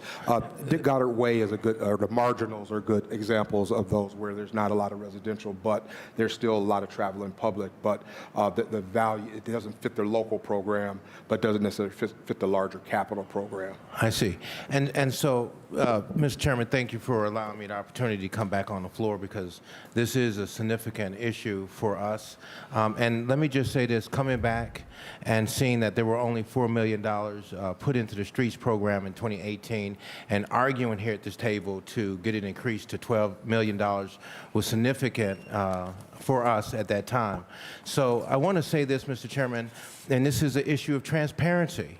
And my colleague talked about having and being a fairness of the program. I requested probably a couple of years ago a breakdown of all the streets and who got what. It was equal across the board. There may be just a little bit slight difference, but when you put all of the street programs from Ward 17 down to Ward 1, they got the same kind of investment. I got the sheet to show you. And then so now the second issue, and we're talking about being fair about a program, what's concerning to me, Mr. Chairman, and I would ask the director if he could do this, and this is called transparency. If we have so much money that each council person gets in their respective territories, then whatever has been spent, you know, we should have an actual cost of what those streets cost us each year in and year out. And the reason why I'm saying that, Mr. Chairman, because there was a time, Mr. Polinsky can remember this, where we had so much money allocated per council person per ward.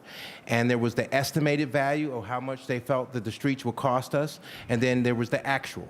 And whatever was left over, we were able to plow that into our new streets program in the following year. So that has changed.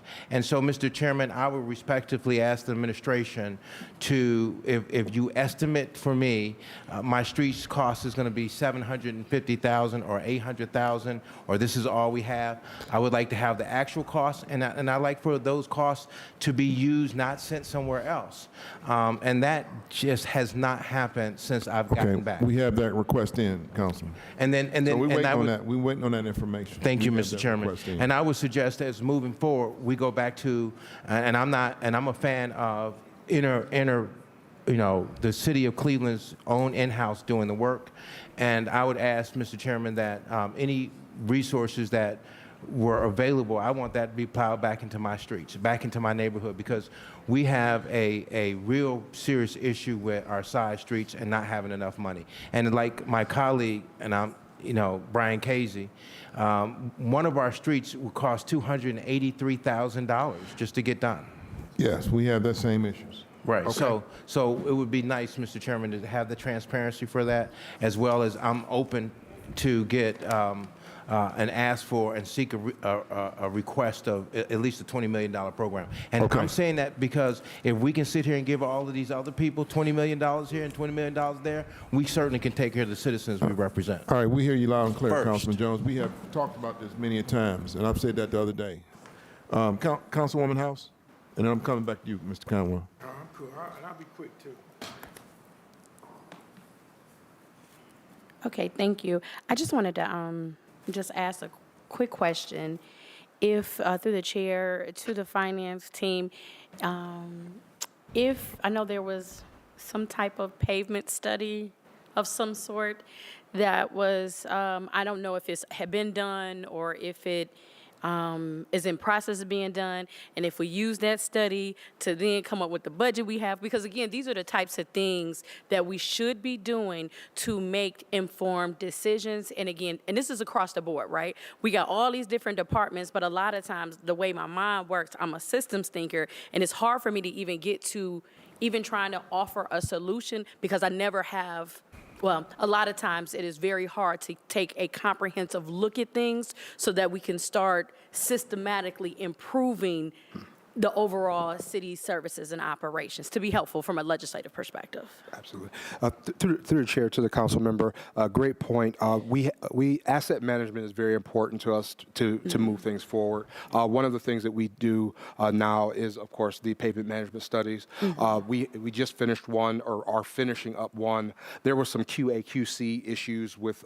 Please, what's the acronym? Oh, sorry, quality control, quality assurance, quality control issues that we had, and also the weather backed them up a little bit for some of the data. Myself and Director DeRosa are meeting in the next week or so to look at some of the data to see where it is, because it's not quite ready to utilize for this upcoming season's program, but it will be ready for to utilize going forward. The last program is a little dated, but this information is still valid for picking the most needed streets. Thank you. And again, I think if you, in the context, because I know through the chair to the team here, when we are given the option or opportunity to weigh in on what streets we want to repave, there was, we get this sheet and it has all of these lines, and literally my team literally counted all the streets in a place like Ward 7 or whatever it's going to be, Ward 8 coming up next year, but it was over 300 DNF rated streets. Right. Oh, that's all right. 300 DNF rated streets. Absolutely. You know what I'm saying? So this is not it's like we have some massive problems that on our pace, we're not going to even get it fixed, for real in the next 50 years. And I think for me, it is really important to set very real expectations with the people. You know what I'm saying? I share with people, we got 4 neighborhoods. It's usually 2 streets in this neighborhood, 1 street in this neighborhood. I mean, no, but when you share the information with people, it helps set very realistic expectations and not promising the world when you know you can only go a block. You know what I'm saying? Absolutely. And so as we're getting this information, if you can help to, share it with us so that we can then speak to our residents. We understand it's frustrating, all these type of things, but I think it helps to relieve a level of the anxiety just to know the real truth, how much things cost and when you could actually get it done. Absolutely. Through the chair to the council member, and along those lines, totally agree. I would also offer, back when I was a young buck in this program, we used to do the ride-alongs together and actually go up and down.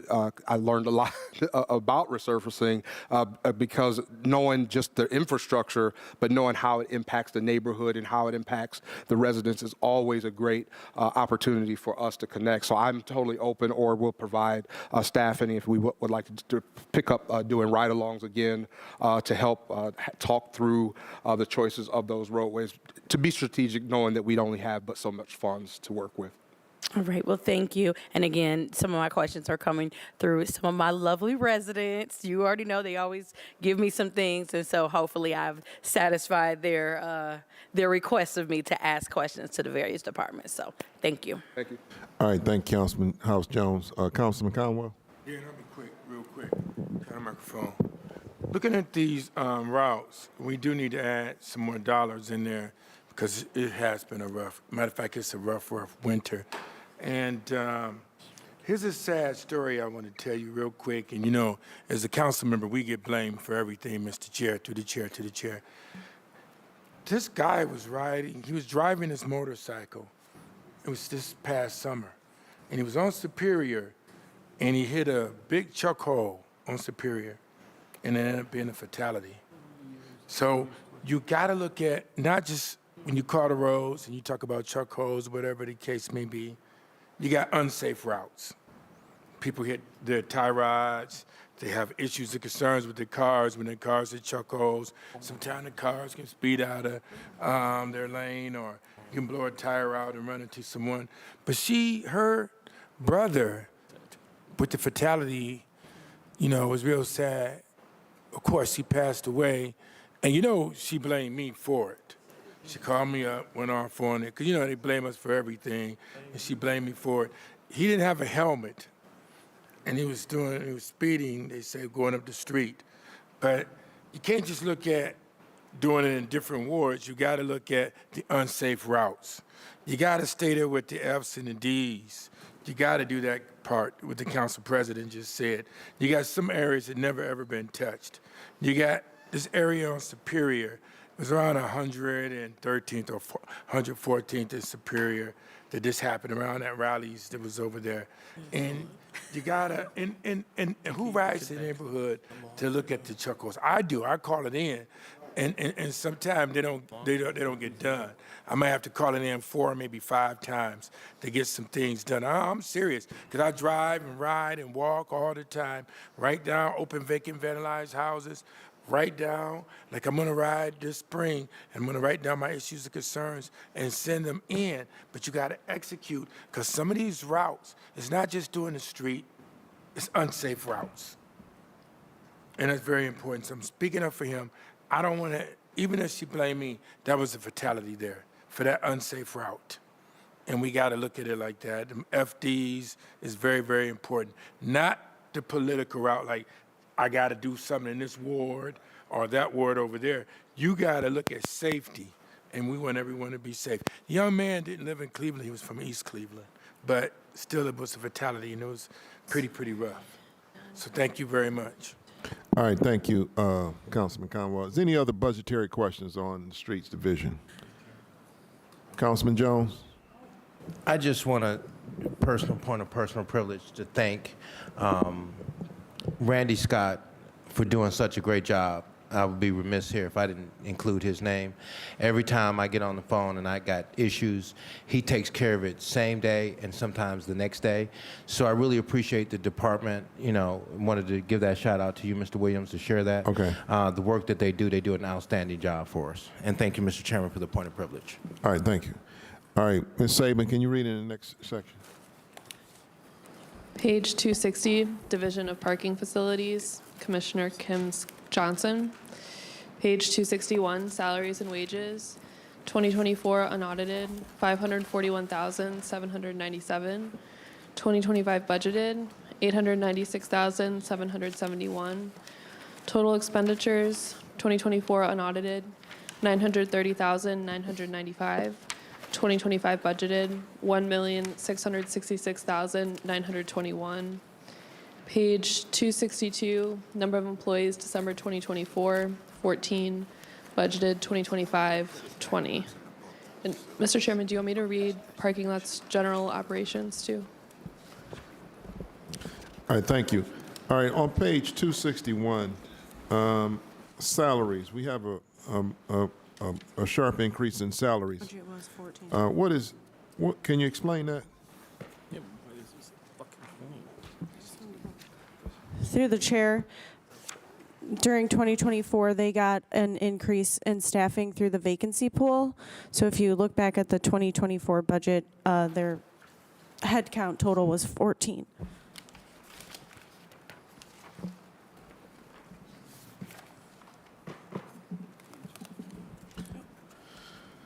So we're moving up pretty much 6 positions in parking facilities. Through the chair, that's correct. Okay.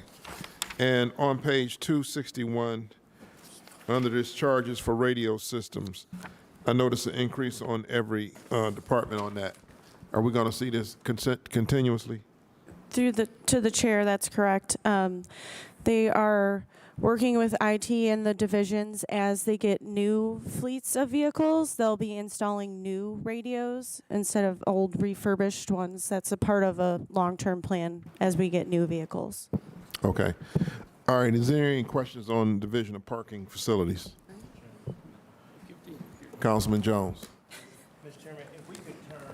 Chairman, if we could turn to page 260, where it talks about our metrics and revenue that we're generating from our parking and municipal lots. My question would be, for the West Side Market parking lot revenue, why would it be down, that figure? Through the chair to the councilman, that revenue is now going to the West Side Market because they transferred it over to the Cleveland Market Corporation.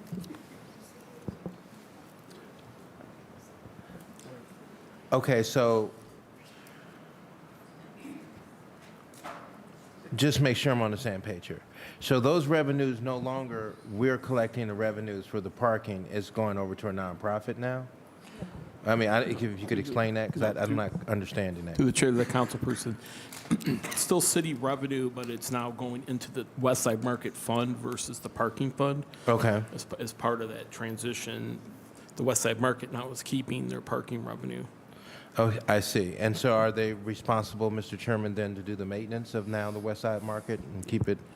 Yes, through the chair of the councilperson, they're totally responsible for the maintenance, the operation, and everything. Parking is no longer.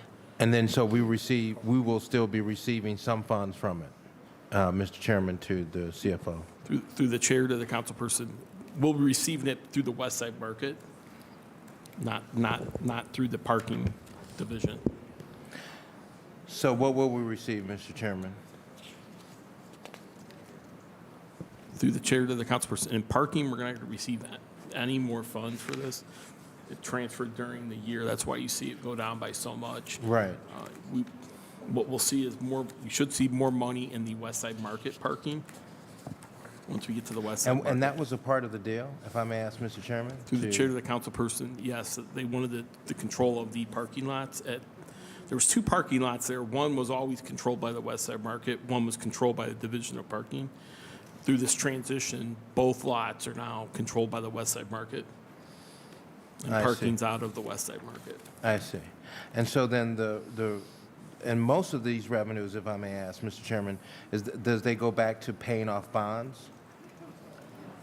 Through the chair of the councilperson, our revenue bonds associated with parking were paid off a couple of years ago. So all that's cleared up at this point? We have no bonds outstanding for parking facilities. So then basically what we're looking at is all profit? Through the chair, it supports their operation, but yes, there's no debt service anymore on these. And where would that be found, Mr. Chairman? I know we have it here. Where would it be on the book as revenue? We're going to cover the West Side Market, Councilman. No, I'm talking about, Mr. Chairman, page 260. There has a number of output metrics, and I would presume that these funds that we're talking about for Willow Garage revenue, Gateway East Garage revenue, municipal lot revenue, all 5 items, where will we find this here as generated revenues? Through the In our chair book. to the councilman, that's on page 364. The revenue goes into the off-street parking division, not the on-street parking. You said page 364? To the chair, through the council, or through the chair to the councilman, yes. And would that be a part of this distinguished lady charges for services? To the councilman, yes. Okay. And would that be like all of the revenue generated from parking lots? Through the chair, yes. Okay. Including tax, so we're looking at 8.2 million total. Through the chair, yes. And where does that money goes back to the parking lots or goes to the general fund? Through the chair, that goes to the off-street parking division, the enterprise fund, not to the general fund. Okay. Okay. And then, Mr. Chairman, I don't have any more questions. All right, is there any other questions on parking facilities?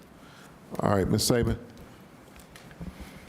Page 362, parking lots, general operations, salaries and wages, 2024 unaudited, $1,183,520. 2025 budgeted, $1,164,697. Page 363, total expenditures, 2024 unaudited, $8,260,977. 2025 budgeted, $751,030.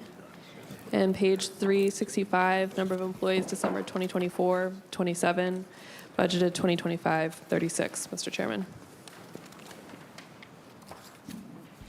All right, thank you. Is there any questions on parking lots, general operations? Mr. Chairman. Councilman Jones. Thank you, Mr. Chairman. Looking at this on page 263, just for clarification and understanding these numbers here, the request, is that in thousands or is that 1.3 million request? Or is that 1,358 request? Page 363. I mean, 263, I'm sorry.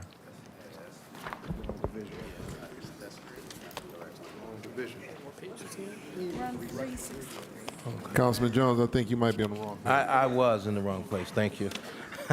364, 365. Okay, I was off, Mr. Chairman, totally off. I was in a whole different section. Hey, you right about that, right? Hey, so, Mr. Chairman, I have no questions. All right, there any other questions on parking lots, general operations? All right, Ms. Saban? Page 263, Division of Property Management, Commissioner Thomas A. You say Nagel. 263? Page 264, Salaries and Wages, 2024 unaudited, $5,018,059. 2025 budgeted, $5,127,044. Page 265, total expenditures, 2024 unaudited, $9,525,429. 2025 budgeted, $11,070,668. Page 267, number of employees, December 2024, 63. Budgeted 2025, 70. Mr. Chairman. All right, thank you.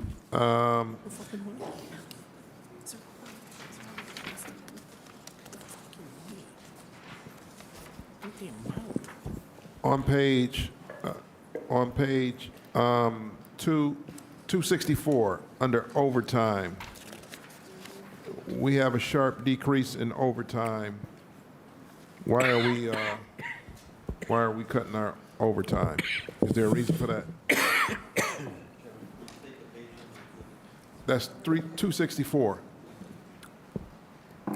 Yeah, so to the chair, it's a reversion back to where we were close to where we were previously. So the last 2022, 2023, we were at about 440 to 420.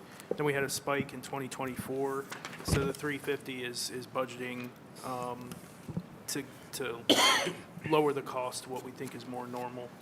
To the chair also, we're adding 2 additional heads to this budget to hopefully alleviate some of the overtime. Okay. Going from 68 to 70. Okay. On page 265, under maintenance and maintenance fire apparatus, and also maintenance for buildings, we have sharp increases on those 2 line items. What is the reason behind that? To the chair, that increase is related to the property manager now is going to do a citywide support for the fire service. It's kind of an outflow of the support for these fire systems throughout the city of Cleveland for our business. Now we're actually going to use a contractor to help us do some much needed repairs to some of these and some consistent service over time, which has not been happening up to this point. Okay. On page 266, under custodial workers, where are those? We go from 17 down to 13 from 2024. Why are we reducing our custodial workers? Through the chair to the council member, those would be some of those that went over to recreation when we did the split to staff the recreation centers with their custodians. Now, how many custodial workers went over to recreation? To the chair, 8. 8. And Council President, you have a point? And this is back in you, Councilman Bishop. We need to make sure that what we put in there last year stays in there and that it's not removed and rerouted. Councilman Bishop specifically, we put in, how many, Councilman Bishop? Was it 11? It was supposed to be 11 or 12. So it's supposed to be 11 budget, and that number needs to be in there. Through the chair to the council president, the number is 19 now. Okay, I just want to make sure. Where is that, Mr. Chairman, the 19 number? Through the chair, that's in the Division of Recreation. What page, Mr. Chairman? Okay. Is there any questions on Yes, Councilman Mr. Chairman. Palencia? Yes, thank you, Chairman. Mr. Chairman, to the director. On page 265, under maintenance, so we went from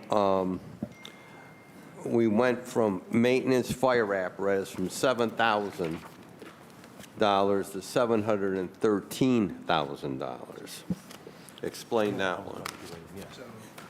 Through the chair to the councilman, that this is what we had mentioned about there are city buildings that have these fire systems. Yes. That have not, they need a lot of care. Listen up. They need a lot of care. So this is, if you can recall what happened probably earlier where the fire department went out and did a lot of research, did a lot of inspections, and we found there's a lot of these systems that need some repair, that need some service, and also to be inspected also. So we're using an outside contractor to be able to do that for us. On specific city buildings. City buildings, that's correct. Through the Okay. chair. So this was the result of fire inspections? That and just the fact that these systems need the care and the maintenance. So then the maintenance building from 27,000 to 240. That is for to give some love to recreation, actually. So we need them. We're actually putting together a crew that's actually going to be doing more things in the recreation centers, and this is actually to support that group. Okay. During public safety, concerns came up by my colleagues about the conditions of the firehouses and the 4 police districts. This division is responsible for maintenance of those, correct? Is there a specific line item for public safety buildings, or it falls into everything? Through the chair to the council member, there isn't a specific line item for them, but I am aware. We have received all of the information from public safety, and we are in the process now of grouping the projects up into what we'll do in-house and what we will contract out, utilize a contractor for. We met day before Wednesday on this topic, and we're moving it forward. Because I want to reiterate, the firehouses in the 4 police districts, they're an embarrassment. They are, when we come here, we're seeing decorating in the hallways and new paint and all this stuff, and I'm going to make that request through the chair. I'd like to know what all this costs. The benches, the painting, what division did that fall under? Whose auspices did that fall under? Mr. Gentile and the Director of Finance. Through the chair, most of this, I think, went through the capital budget. Okay. So I'm going to make that request through the chair, because again, we have, our firehouses are a mess, our police districts are a mess, and yet, we're painting and doing all this redecorating up here, and I've heard it repeatedly from people in public safety about not addressing their concerns and their needs. I just want to be assured that by these numbers that are being listed here on page 265, that we can have assurances that we're not going to hear, council members are not going to hear that the hot water's not in operation, that there's plumbing problems, that the air conditioning's not working, that the heat's not working. Those are all the complaints we've been hearing on these firehouses and these police districts. We want, when things break, we know things will break, but we want to make sure there's an adequate response. Okay? Capiche? Okay, that's all I need to know. Thank you. All right, thank you, Councilman Valencia. Any other questions on you guys? Councilman Jones. Thank you, Mr. Chairman.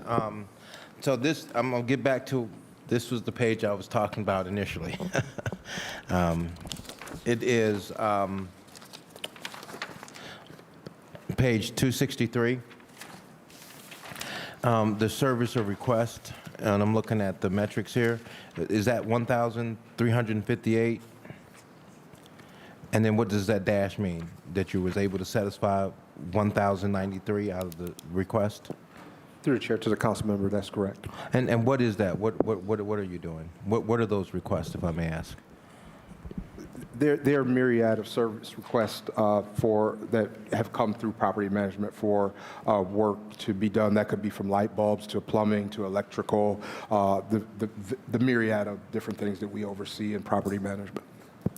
And that's just the maintenance over all of the various different facilities that your department manages, but that does not include the recreational facilities?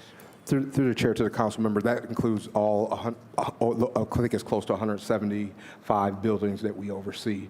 Those are the service request data. Now, one thing I would make mention of, we are getting better as it relates to getting all of our requests and all of the different buildings into our City Works work order management system, and we've just onboarded some help for property management to oversee the counting and those things, so we can start thinking a little differently about maybe a stock room or having more things in-house or on hand to be more efficient with property management needs. Okay. And these services, do that also be janitorial services too? Through the chair to the council member, that's correct. I see. And Mr. Chairman, to the director, because this is something that's near and dear to me, coming back, one of our facilities, and certainly having a new facility is better than the old one we had, but there was a stark contrast on what was clean and wasn't clean. And so how do we do that now? As it relates to contracting out. And the reason why I asked, Mr. Chairman, to the director was because I went to one of the facilities, and this is before you got on, and they didn't have the supplies, they didn't have bleach. I went to the facility and saw blood on the walls that had been there for time and years and forever. And I even commented about it to the custodian staff. So what are we doing in terms of products and stuff that we have? Are we subbing it out, or do we still have it in-house? Through the chair to the council member, we still do those things in-house. However, we are updating some of those processes and also what we store in certain locations and what increasing the actual inventories of things that we use often. One of the things that we have also been working on is I mentioned earlier about the entire department is affiliations, training, tuitions, and certifications. Even custodial groups have certifications and updated training on how to maintain an entire building from a custodial perspective, checklists and things like that we're going to start implementing going forward with our custodians.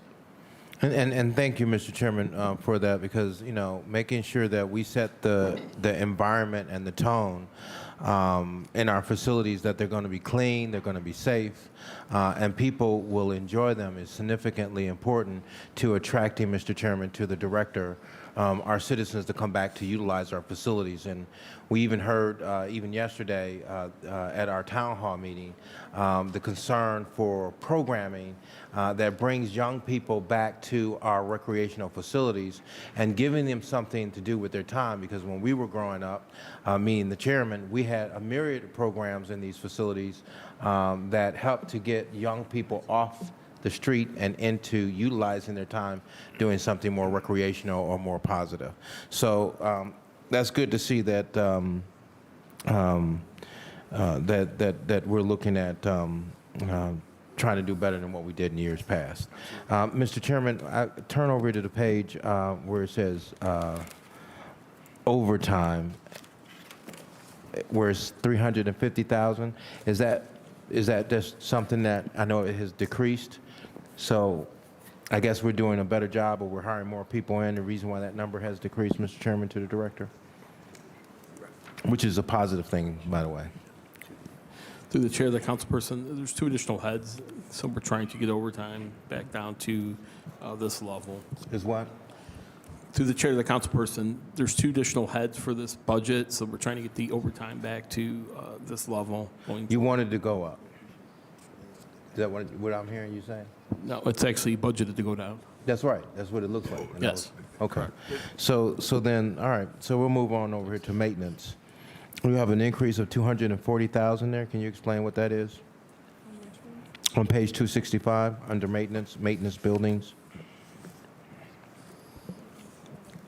Through the chair of the councilperson, it's. Oh, you got it? Yeah.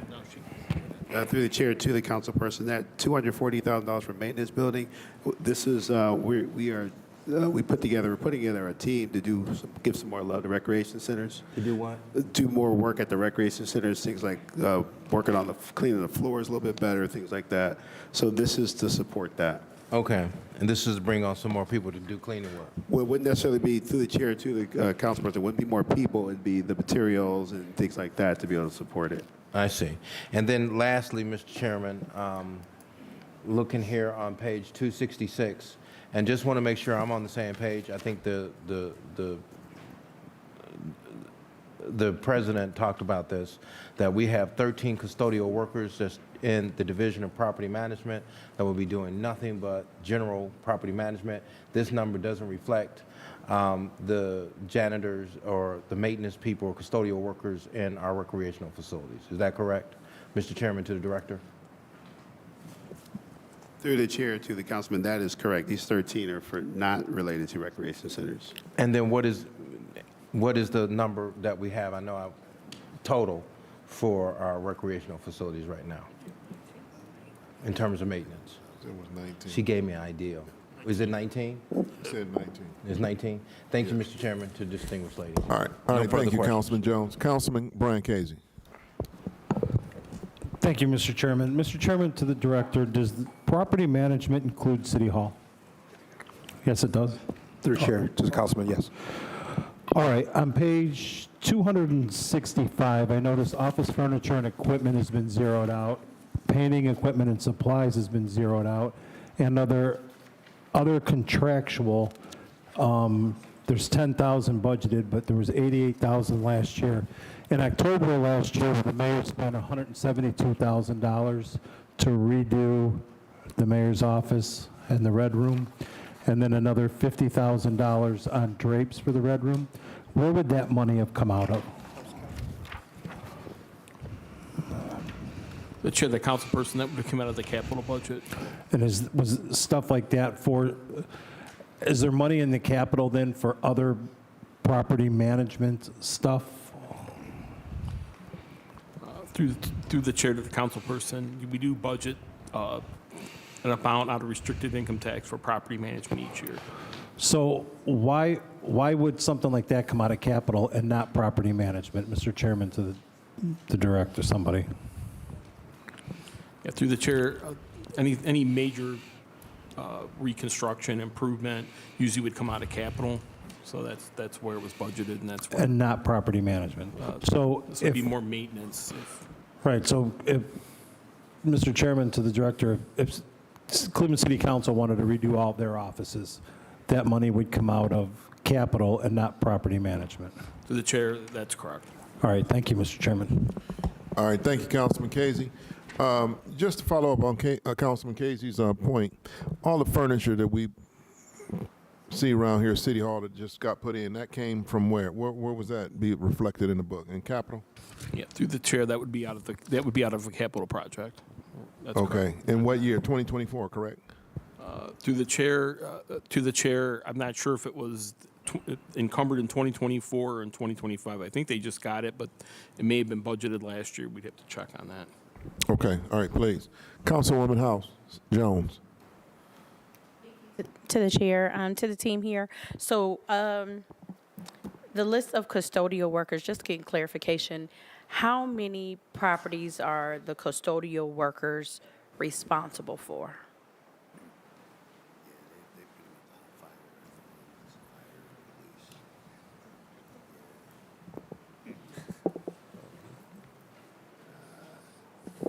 Through the chair to the councilperson, I don't have an exact number, but I can say that they are responsible for City Hall, for the police and the fire stations. So I don't know exactly what that number is, but I'd have to. So it's just the City Hall and police and fire stations across the city? Throughout through the chair to the councilperson, but I will make. We can get the exact number for that. Okay. And then, okay, because I had a question about our neighborhood resource and recreation centers, trying to figure out. That's a different one. That's a different pot, right? Through the chair to the councilperson, they have their own. Okay, yeah, staff. because, well, I'll wait till we get there. Okay, that's it. Thank you. All right, I'm going to go to Councilwoman Gray.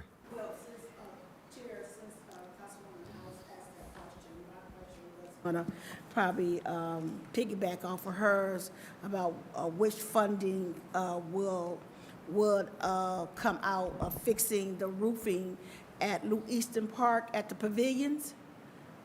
The roofings that have all holes and have all holes in those 5 pavilions. Which capital funding would that money come out to repair that at the park? Is that money? This wouldn't be the fund it come out of.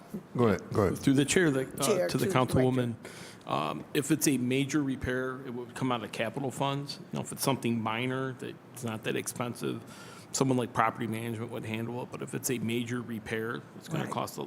Well, this would be major Okay, because so I'm that talking about the roofing at Okay. Lou Easton Park. We got 5 pavilions that have holes in roofings under those 5 pavilions. So which funding will, which funding will be used, to replace and put new roofing over those pavilions? Yeah, through the chair, that would be in the capital budget. Then it would not be in this. Not book. in this one. Okay. Not in this book. All right. Thank you. Okay, so to follow up on Councilwoman Jones House's point, the custodial workers on page 266, it says 13. So that would be all the custodial workers here at City Hall, both shifts, and the public hall over there? Because, that's just a few folks. I'm trying to figure out, are they listed here in this property management? So, yeah, to the chair, that 13 is going to be for police and for City Hall. So it wouldn't be for public auditorium. They have their own custodial They got their own staff. thing. Okay. All right. Okay. All right. Ms. Saban, we want to move on? Can I get a question? Just, All right. Hold on just a minute. Councilwoman House. thank you. Okay, so clarification. So this is included for fire too? Yes? So through the chair to the councilperson, the commissioner just kind of texted me and said that fire doesn't have it. It's just police. So it's just police, City Hall, public auditorium? They have their own custodial. They have their own through the chair. custodian. They So have it's their just own- City Hall and the police stations. Through the chair to the council president, that's correct. Okay. All right. Thank you. All right. Any other questions? Ms. Saban? That's the last one? Yes. We didn't do West Side Market, did we? That's not two more. You got two more, Auditorium and West Side Market. Okay, all right. Auditorium and West Side Market are under Recreation. Parks and Recreation, Oh, which is okay. on Monday. Monday. Oh, that's on our sheet. Somebody put that on our sheet. All right, you want to take it? All right, we will, this meeting of Committee of the Whole is adjourned to the next call tomorrow morning, 9 o'clock.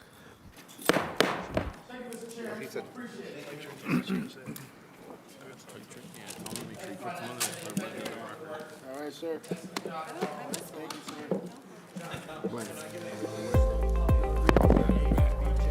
Oh, you did your wing?